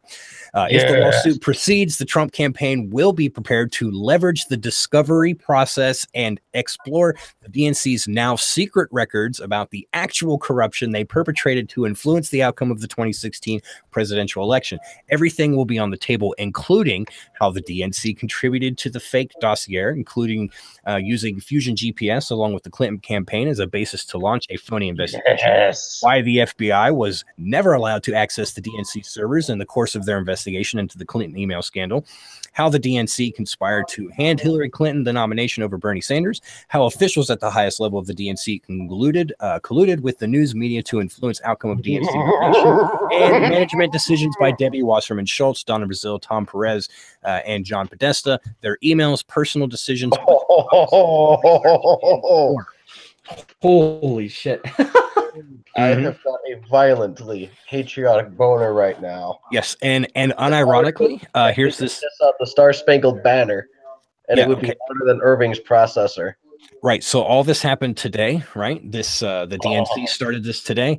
This was Trump's response. Now here's something I also just found out. 2 days ago, there was an article written by the Daily Caller, which it's a very long fucking article. But basically, it's a guy from the Daily Caller that traveled to Pakistan and talked to people who know and are related to Imran Awan, the guy with the IT scandal shit that you're not really hearing too much about, which is probably a good thing because that means it's being investigated. And these people are saying things like, Imran Awan has come out and he tells them stuff like, I control the White House, I'm the kingmaker, I do all these other things, I have leverage in these places, they give me all access to all their things, I could flip a switch and I could make not the president, but he's like, I could flip a switch and change any political diplomat I want, and all different types of stuff. It turns out that Imran Awan's father literally travels around with whatever Pakistan's version of the Secret Service is. He's very protected militarily and shit like this. Yeah, dude, shit's getting fucking spicy. Shit is getting fucking spicy, my dude. Damn. I like this. This is awesome. This is so cool, though. The DNC is done. This is nice. Let them. I pray they pursue. Let them pursue. Please let them pursue. Yes. Please. Let it happen. Let it happen. I'm gonna rubber stamp the shit out of this so as much happy. as I can. I'm gonna wear the hell out of that fucking Iron Cross rubber stamp I have. Fucking stamp it, stamp it. Violently patriotic. Thank you for that. That really just cheered me up. I was already in a good mood, but that cheered me up wonders. Seriously. Yeah, I've been in a grumpy mood since this morning for reasons I can state off air, but hallelujah. Oh yeah. After everything the governor did yesterday, this was a real nice change of pace. Relief, man. Hey, imagine I better run faster than my fucking gun. Man. They're gonna go Ree! And they're gonna scream and cry and run all the way to the nearest window and leap out of it. Yeah. Okay, one more Time for the chaos street light news. hanging. It's that time again. Oh yeah, deuces galore. And thank you, Burnside, for sending me that text. Now I have your number again. You're welcome. Shit, here's something else. Hillary Clinton's deleted emails will be released to the public in September 2018, in accordance, not 2008 because it would have happened already. But anyway, in accordance with the court ruling pertaining to the contents of Clinton's backup email device, turns out the fired FBI Director James Comey had Hillary Clinton's definitive backup and email device the entire election and never searched it. No fucking way. It's so good. It's so good. Hey, there's going to be some autist looking through every single page of those. Oh yeah, and I'll be right there with them. We have all got to do our damnedest to get copies of all of these emails. So I'm talking snips galore, ladies and gents. Snips galore. I have one more story, and it is from Detroit. Oh, good way to top it off. Is it the gorilla shit? No. Drug traffickers impersonate celebrities in massive pill factory. Wait, what? What? Jesus, that's a lot of fucking drugs. Detroit, a father and son are behind bars after Customs and Homeland Security officials busted their ecstasy operation out of a building on Detroit's west side. Officials said the men were using the names of comedians Tim Allen and Tracy Morgan as aliases. The local Ford defenders obtained secret photos taken by federal officials that shows Sylvester Boston Jr. and his son, Sylvester Boston Sr. and Sylvester Boston Jr.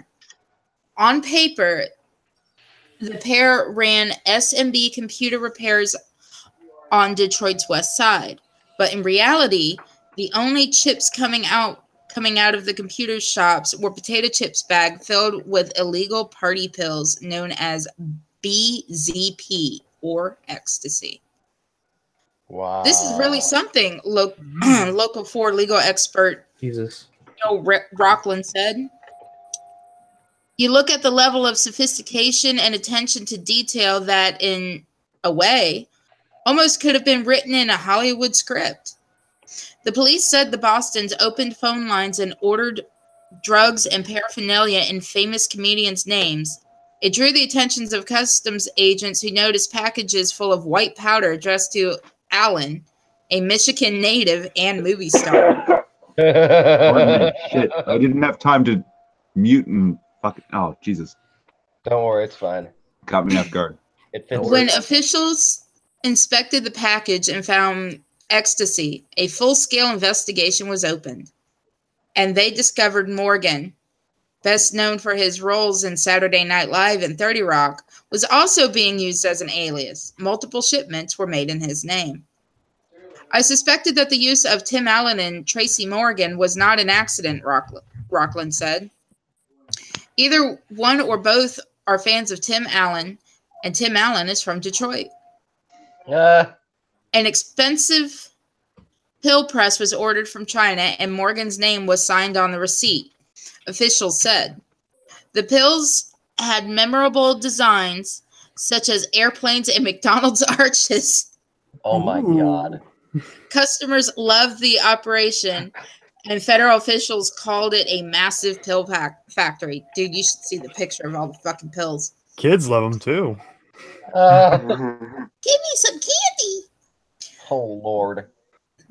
This is the kind of stuff you read about in books and think it doesn't happen in real life, but it is happening right here in Metro Detroit, Rockland said. Jesus. Federal officials put hidden cameras on telephone poles. Agents said they used wiretaps to listen as the Bostons placed their orders using the comedians' names. Officials said it was obviously not the real Tim Allen or Tracy Morgan running the drug operation. Are they so sure? Allen has been arrested for it. The computer store was raided and multiple weapons, a bulletproof vest, drugs, and pill press were confiscated. Federal officials said Sylvester Boston Jr. was the mastermind of the operation. He was sentenced to 9 years in federal prison. His father was an accomplice and received 8 years behind bars. Well, that's not that bad, actually. But yeah, let me do a quick screen share so I can let you guys see the massive amount of pills that they... I gotta see this McDonald's thing they did. That sounds hysterical. Like, just for novelty, I'd like to have some type of device that would just imprint that on objects. That's right here. Here's the drugs. They're in, like, different bags for, you know, candy and shit like that. It's right there.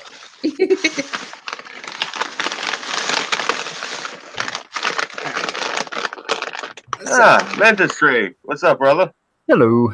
How's it going? You're here. All right. Yeah, man. Yeah, I kind of forgot the stream was going. I got a little involved in figuring out this software. I thought so. Yeah. Yeah. And then Porpoise sent me a message getting a stream faggot. So you kind of reminded me. All was well. Oh, yeah. No, so how you guys doing tonight, anyways? We're doing good, hanging in there. I got a Justify going on right we now. just got some amazing news. It sounds like the Democrats have finally dug themselves a final grave. Yeah. Irving's getting his house cleaned. The mac and cheese. Constantly. Ooh. I keep telling him to tell his mom to stop fucking vacuuming. Is it that graphics card vacuum cleaner? Yeah, this is the fan on his computer. Yeah. Hey, hey, Irving, get with me later whenever you have a free moment, and I'll tell you show you how to quiet that noise down. Oh, okay. Thank you. Yeah. I kind of don't want it to be quiet. Yeah, right. First you take a baseball bat. It's that soft, quiet droning in the background. It's like your white noise machine. Yeah, exactly. Yeah. Part of the show now. Consuelo is here to stay. Yeah, sorry for interrupting your story. Go ahead. Oh my God, Jesus Christ! I have a graphics card and it has a name, Consuela. Like my old van was named Ruby, my truck is named Princess, and my graphics card is named Consuela. Awesome. Yes, and she never stops vacuuming, and you're at a pledge. Mr. You need to go to store. Get me more pledge. This is no Windex. I cannot use this. No. But it's made from the same chemicals, and it's blue. No. It will never fail. Use your own fucking money and go get it. No. Oh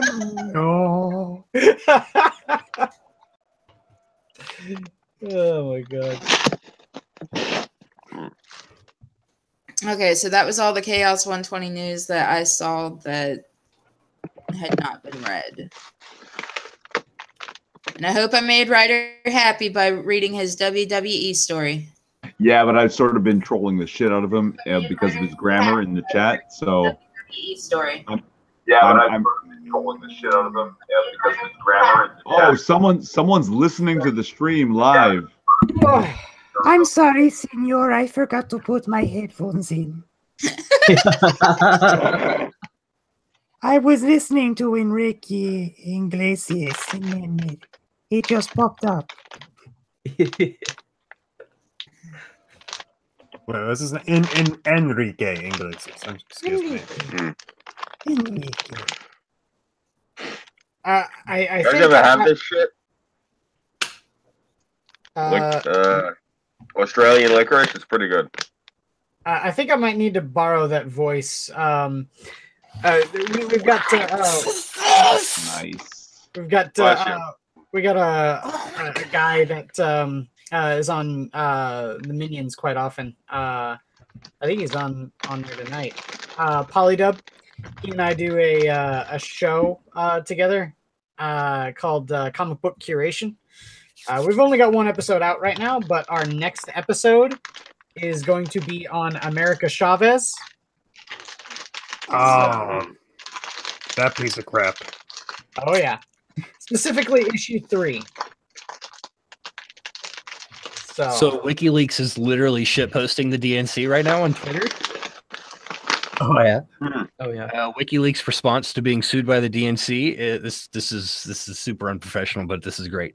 We're countersuing you for fun and also because you're lame. and then they meme quote, voters, WikiLeaks took away our right to lie about rigging the primary. That's some serious one-dimensional chess right there.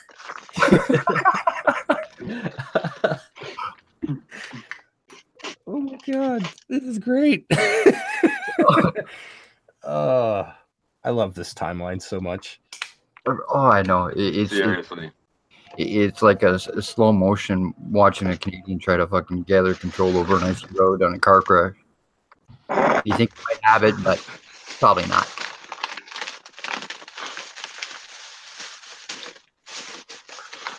Inquisitor. Yes. When you guys decide to review Walt Simonson's run on Thor, let me know. I want to definitely be down on that stream. Okay. Well, we don't stream it. We actually record it and then edit it. But yeah, we've been talking about getting guests on for certain episodes.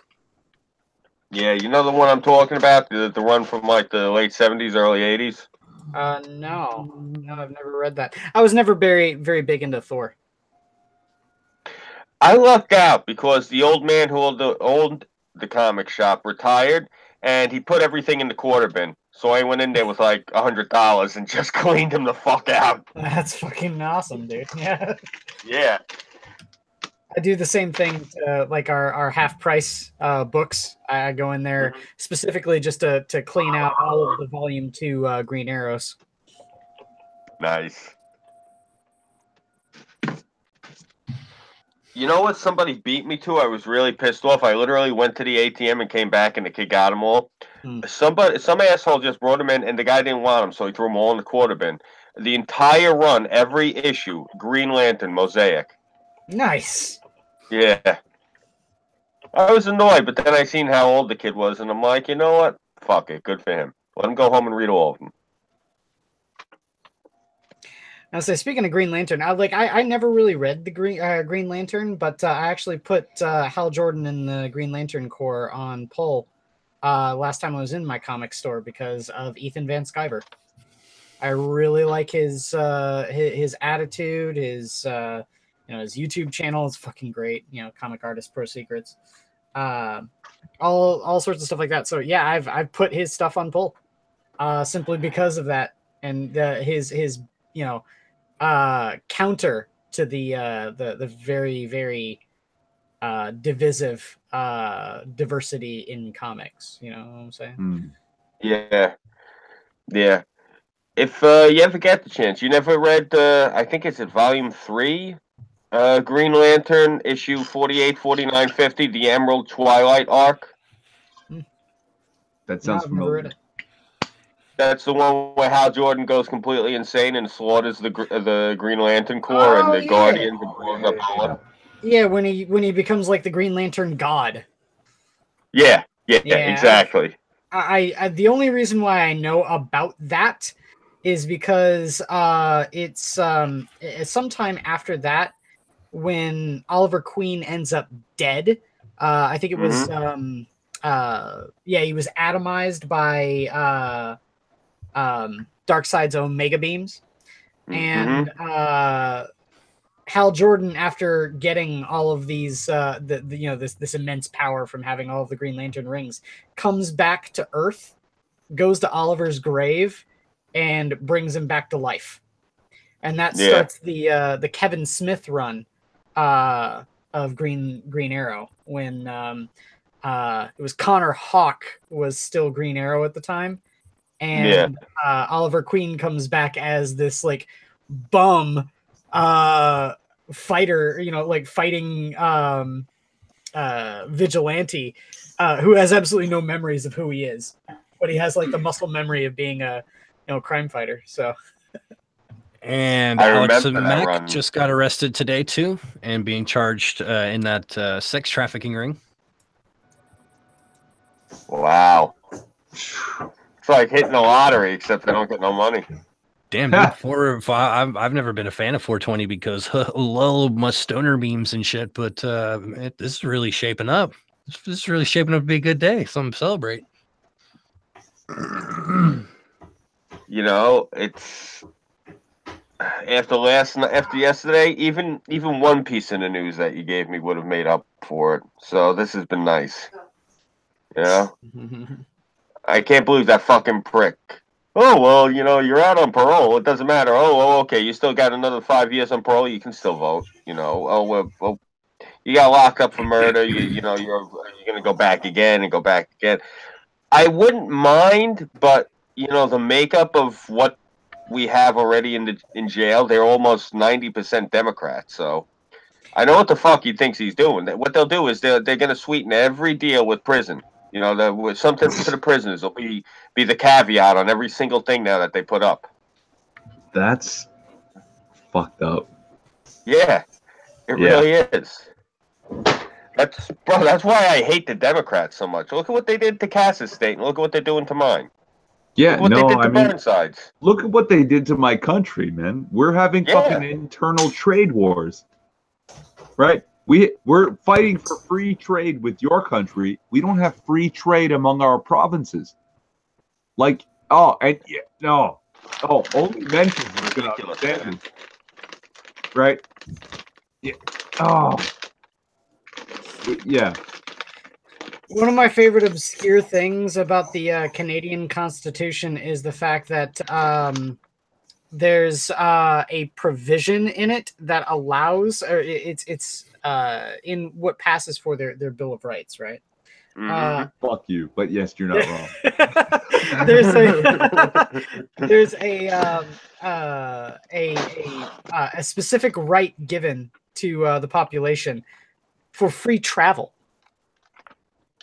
that allows for travel between the provinces. Yeah, there's nothing like that in the American Constitution. Like if states wanted to, they could close borders under actual legal rights. Yeah, but I mean, you're free to travel, but just don't take your beer with you. No, exact. Oh my God, you saw that thing with the Supreme Court. That guy from Nova Scotia. I can't remember. Yeah, I remember. It's New Brunswick or Nova Scotia. It's one of our maritime provinces. Guy crossed the border from Quebec with 14 cases of beer and a couple of 26ers of liquor. I can't remember what. 2.5 years. Really? And it made the Supreme Court finally. And he committed some kind of crime, and he's got to pay the tax on it now. Like, it's so fucking stupid. Well, if it's your property and you're crossing border, what's the problem? Quebec doesn't have provincial sales tax. Oh. Yeah. It's ridiculous. I can't remember which provinces don't have provincial sales tax. Alberta is the only one that doesn't. I thought New Brunswick didn't have it as well. No, but even if they don't have a proper provincial tax, they still pay a total HST of 13, right? Where Alberta's like, no, you get 8. End of story, right? Yeah, they're the only one that sticks to the proper old GST and have no PST. Right. Oh, okay. They tried to call it a harmonized sales tax so that all the provinces would have to pay it. Alberta's the only one that doesn't. Yeah. I wonder if that happened on a Sunday, because I remember every Sunday when I was a kid, me and my dad would travel into Quebec to go to the corner store to buy beer. Yeah. No, I think the brand they had was Laurentian or Laurentide. I'm not familiar with the brands, but you know what? For the longest time, crossing province borders, nobody fucking bothered. Nobody stopped. Nobody showed you. Nobody asked to open your trunk. You know, like it's so ridiculous that this guy got caught with what amounts to a handful of beer. You know, it's so ridiculous. It's so insane. Was the charge with intent to distribute? No, it was simply like the tax avoidance, and now he owes New Brunswick or whatever. Tax on the beer. Yeah, because look, you guys, you don't know how lucky you are. You want we call it like a liter, right? 750 mils. That's maybe a pint of wild turkey. What do you pay for that? $8? Maybe 10? Pints of wild turkey. Wild turkey. You're 26 ounces of wild turkey. What do you pay? Let's see, it's about a pound and a half. What? Nah, I'm not a wild turkey drinker. Okay. Your cheapest liquor, your bottom shelf 26 ounces of liquor. What does it cost? Probably about 10, maybe $15. Okay. Drink at other people's houses. We pay what costs you $10 to $15. We pay $30 in Ontario. Half the cost of our liquor is tax. Okay.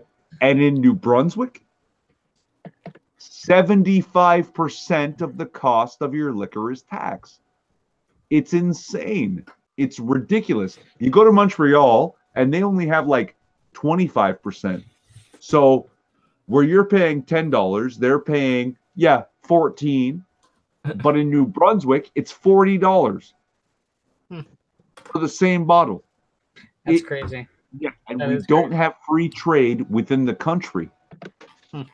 Right? And now with the oil shit going on here, that, there's this big oil pipeline builder company called Kinder Morgan. I'm sure you're familiar with them. Mm-hmm.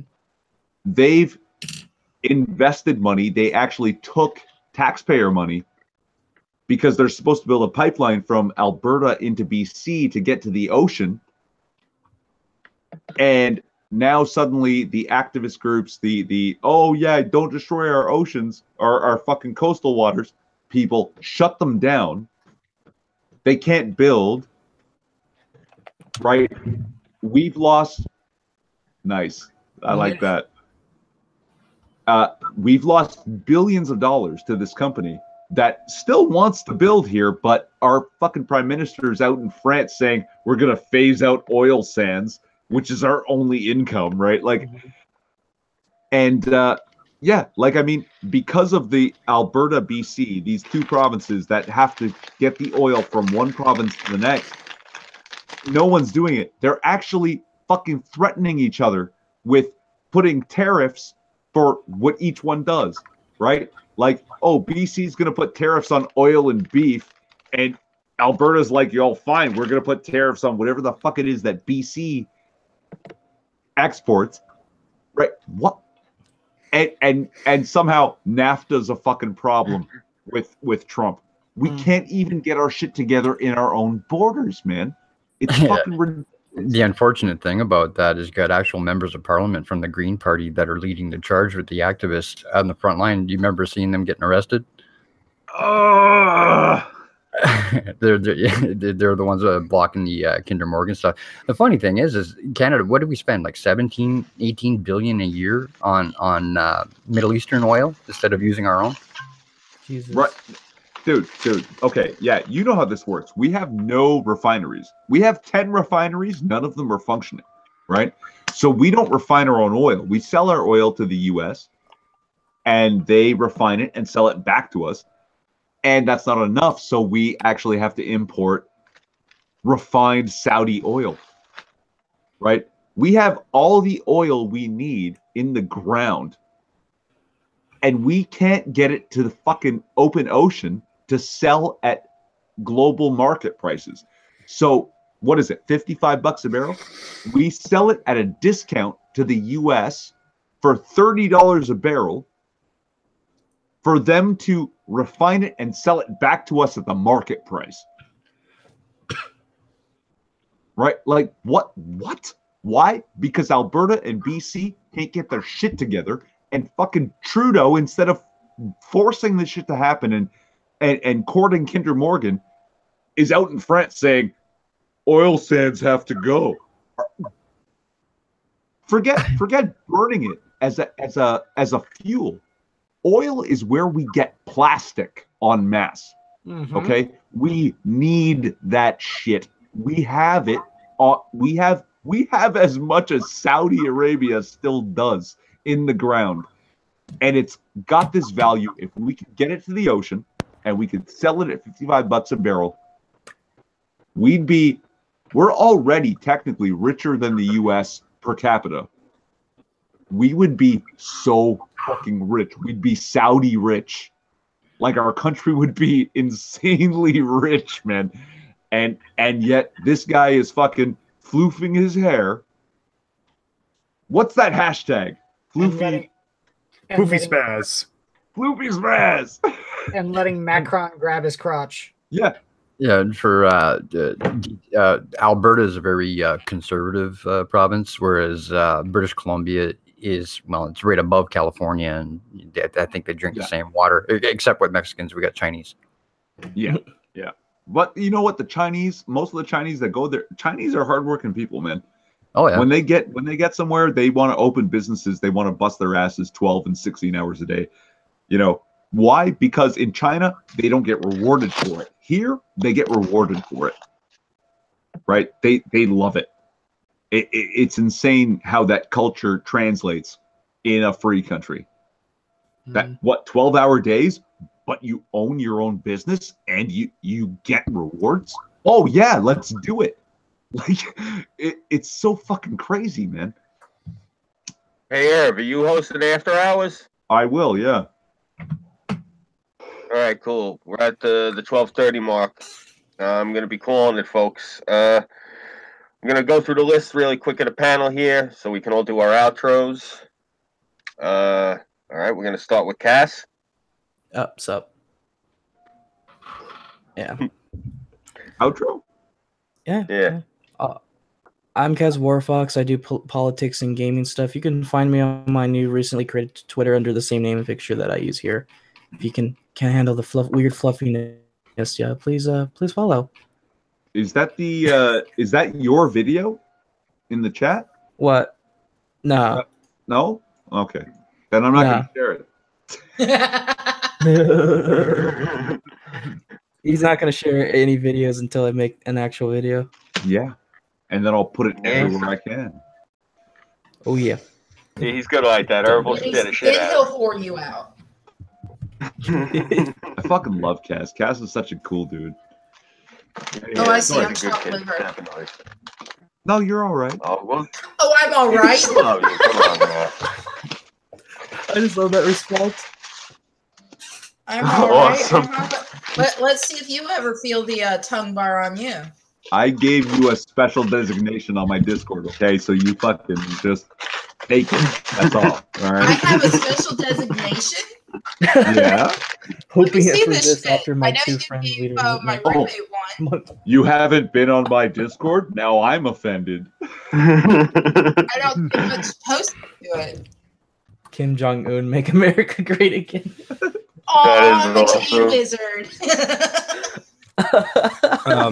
Yeah, so true story. Something else that happened today was Kim Jong-un promised to curtail his nuclear testing and nuclear research ahead of his meeting. Yeah. Awesome. He's done it before, so you can't always trust him. But yeah, It's still, it's the icing on the cake. yeah. No, I love it. Yeah, it really is. I saw some meme about CNN and leftists after North Korea surrenders to Donald Trump and Donald Trump makes America great again. And it's this woman fucking smashing everything in her fucking house. Just. But anyway, okay, yeah. Moving on. Sorry, guys. All good. Burnside, are you with us? I'm trying to reach him via text without, disrupting the stream. Can we still come back to him? Can we shill him in absentia? If he hasn't come back after everyone else. Okay. All right. Yeah, we'll come back to him. All right. Inquisitor.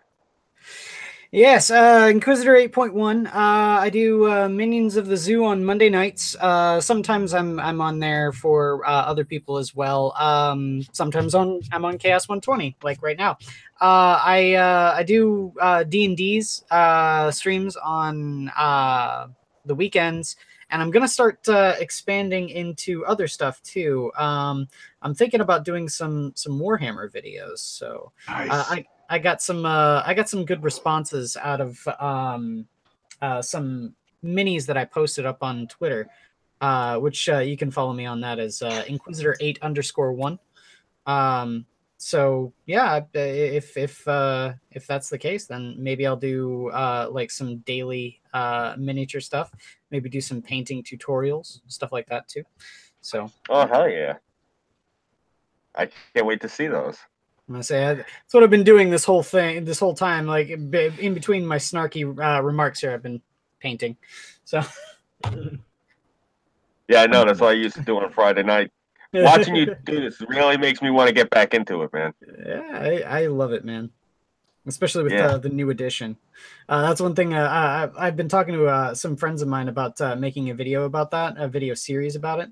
I wanted to do a sort of retrospective where we would play a game in each edition of Warhammer 40K all the way up until the newest 8th edition.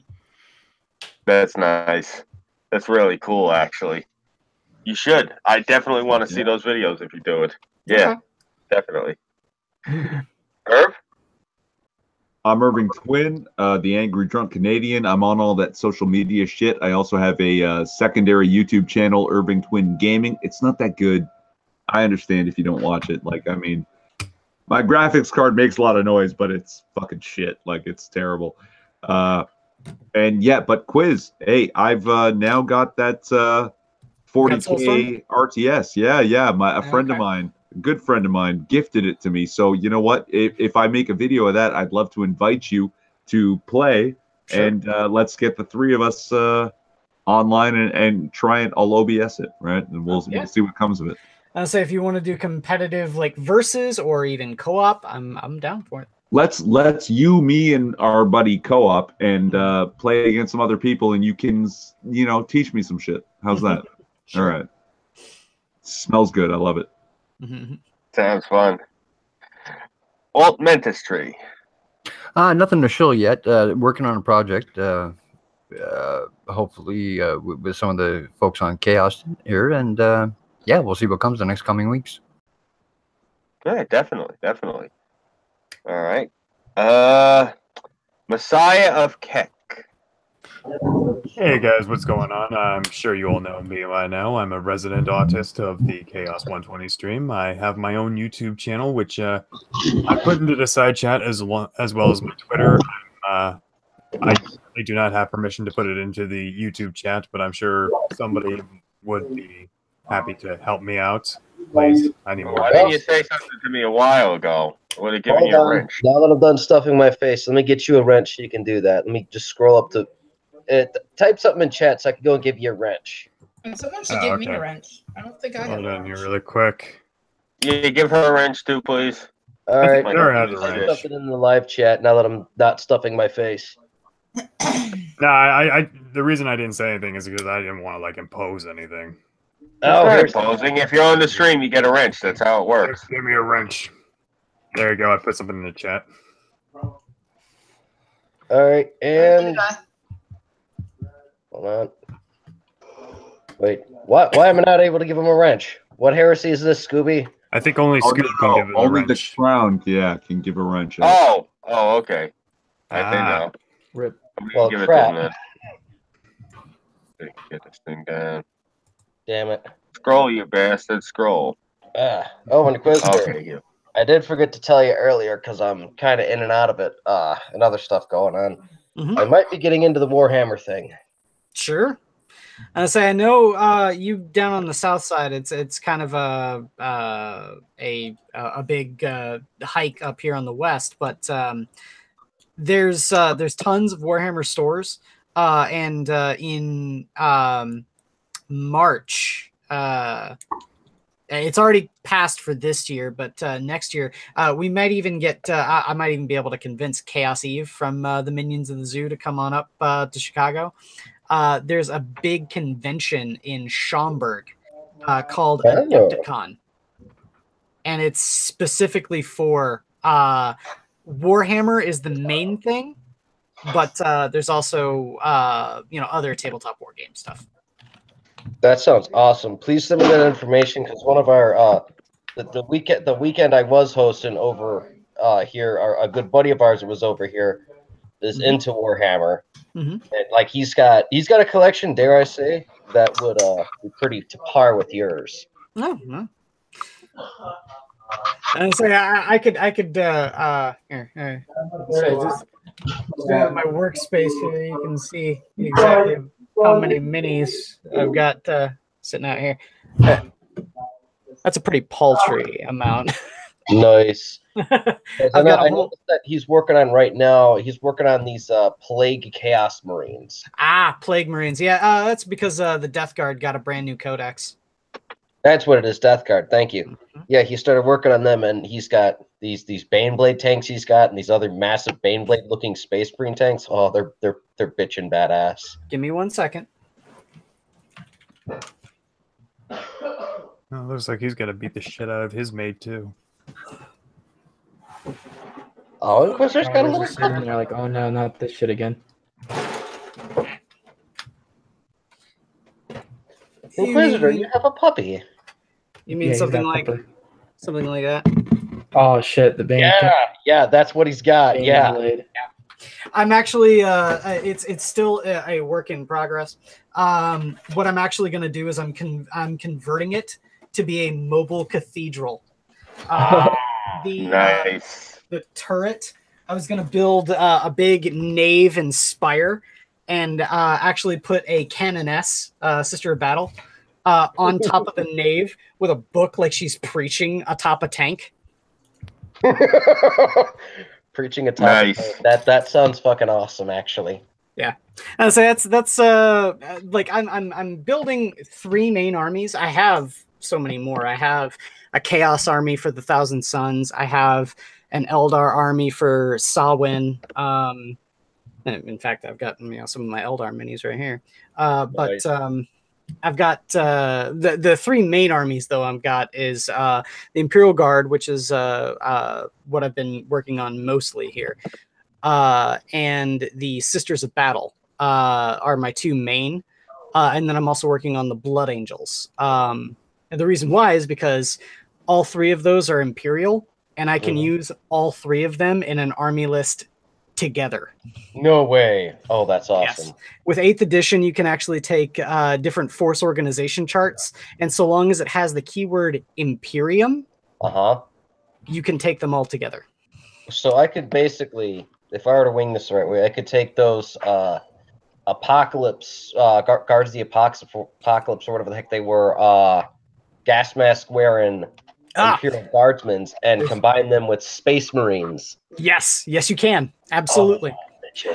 There's actually 2 different ones. We should get together and I'll explain the difference between them. But yeah, there's the Armageddon Steel Legion, and then there's also the Death Corps of Krieg. And the Death Corps of Krieg, they're even better because their gas mask, they have this like metal plate that's over like the top of the gas mask down to like the rebreather, and it looks like a skull. Death said stuff. Nice.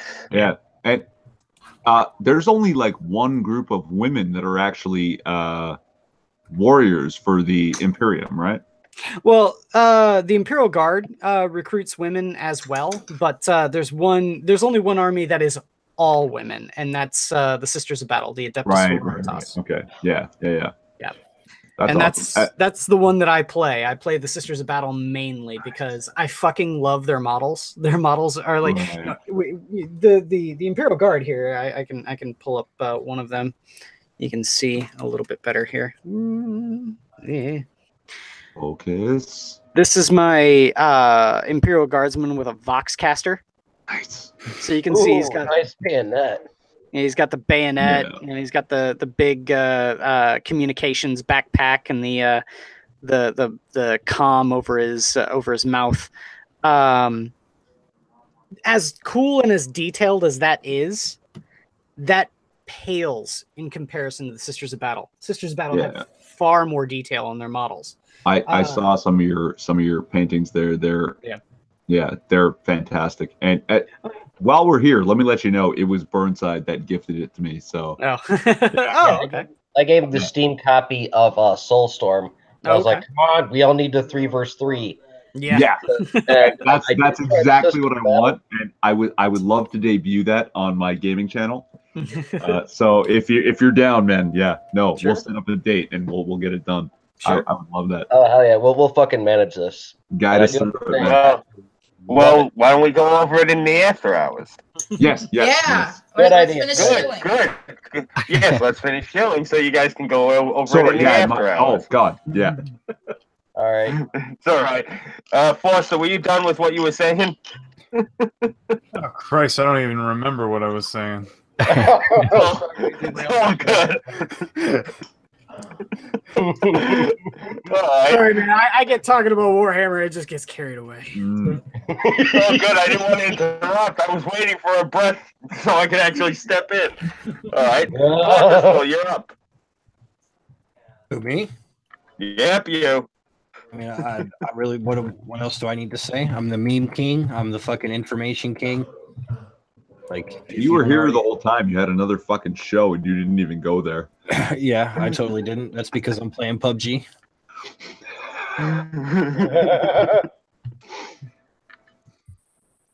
All right. Rational Outlaw.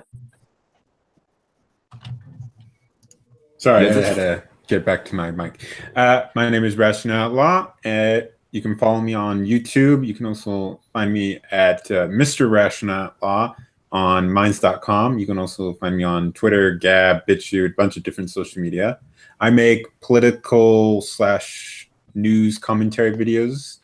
So if you're interested in that, go follow me there. All right, very cool.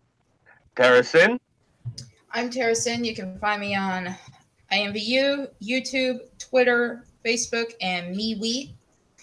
I also have an Etsy store, Tara and Roxy Craft. Right now there's just a bunch of wreaths, which hopefully will get sold tomorrow. Sexy. I'm also making a shitload of purses, which I have posted on MeWe, Facebook, let's see, in my Patreon.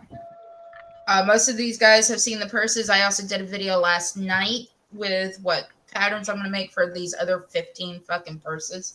Oh, yes. It was actually really great, too.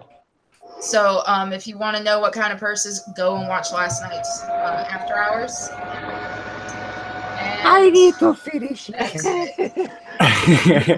Excuse me, sir. Yes, please. I only be a minute. Sorry. I can't help it. She burns hot.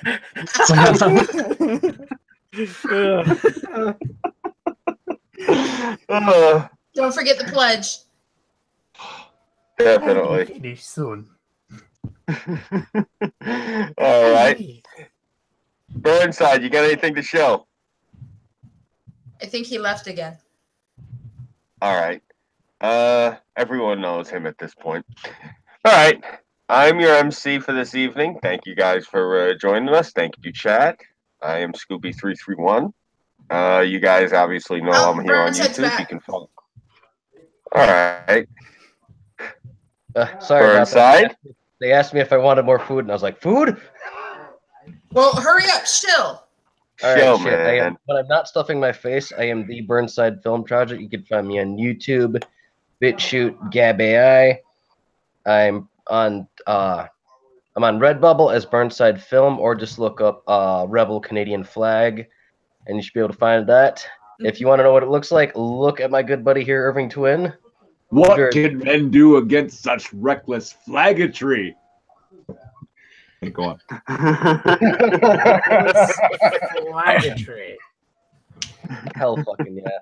And I'm also on Twitter as Burnside_bums. I've taken a little bit of a break from there because until recently I did not have anything very good to post, but now, violent patriotic erection.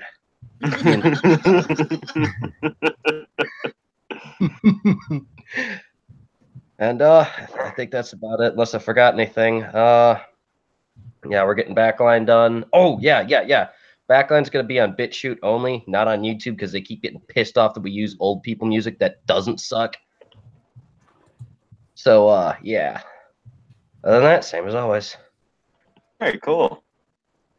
And I, of course, am Scooby331. I've been your MC for this evening. Thank you guys very much for joining me. Thank you, chat. Thank you, of course, to our lovely panel, because it's not a show without you guys. Of course, you guys can follow me here on YouTube. I'm on minds.com, Gab AI, Patreon, PayPal, and Twitter as not Scooby331. And I want to wish everyone a very happy 420. This has been a very happy one for me. Purposeful, you are beautiful. Thank you for all that great news. Oh, hell Mr. yeah. President. My hat is off to you, Mr. President. Thank you, sir. Seriously, you've made us all very happy. So, yeah. Until next week, I'll be here. This is my channel for the Chaos 120 streams.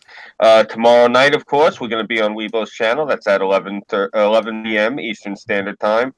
I suck at time zones. If you're not in the Eastern time zone, figure it out for yourself. Until tomorrow night, thank you very much, everybody. Have a very good evening. Please leave here and go straight to Irv's channel for the after hours. It's going to be great. You're going to have a fun time. Irv's an awesome host. He's been with us all night, obviously. He is the anchor of this stream. So until then, please, come on now. It's the truth. All right, so we'll see you guys at Irv's channel. Have a great night. Take care. Good night. Hail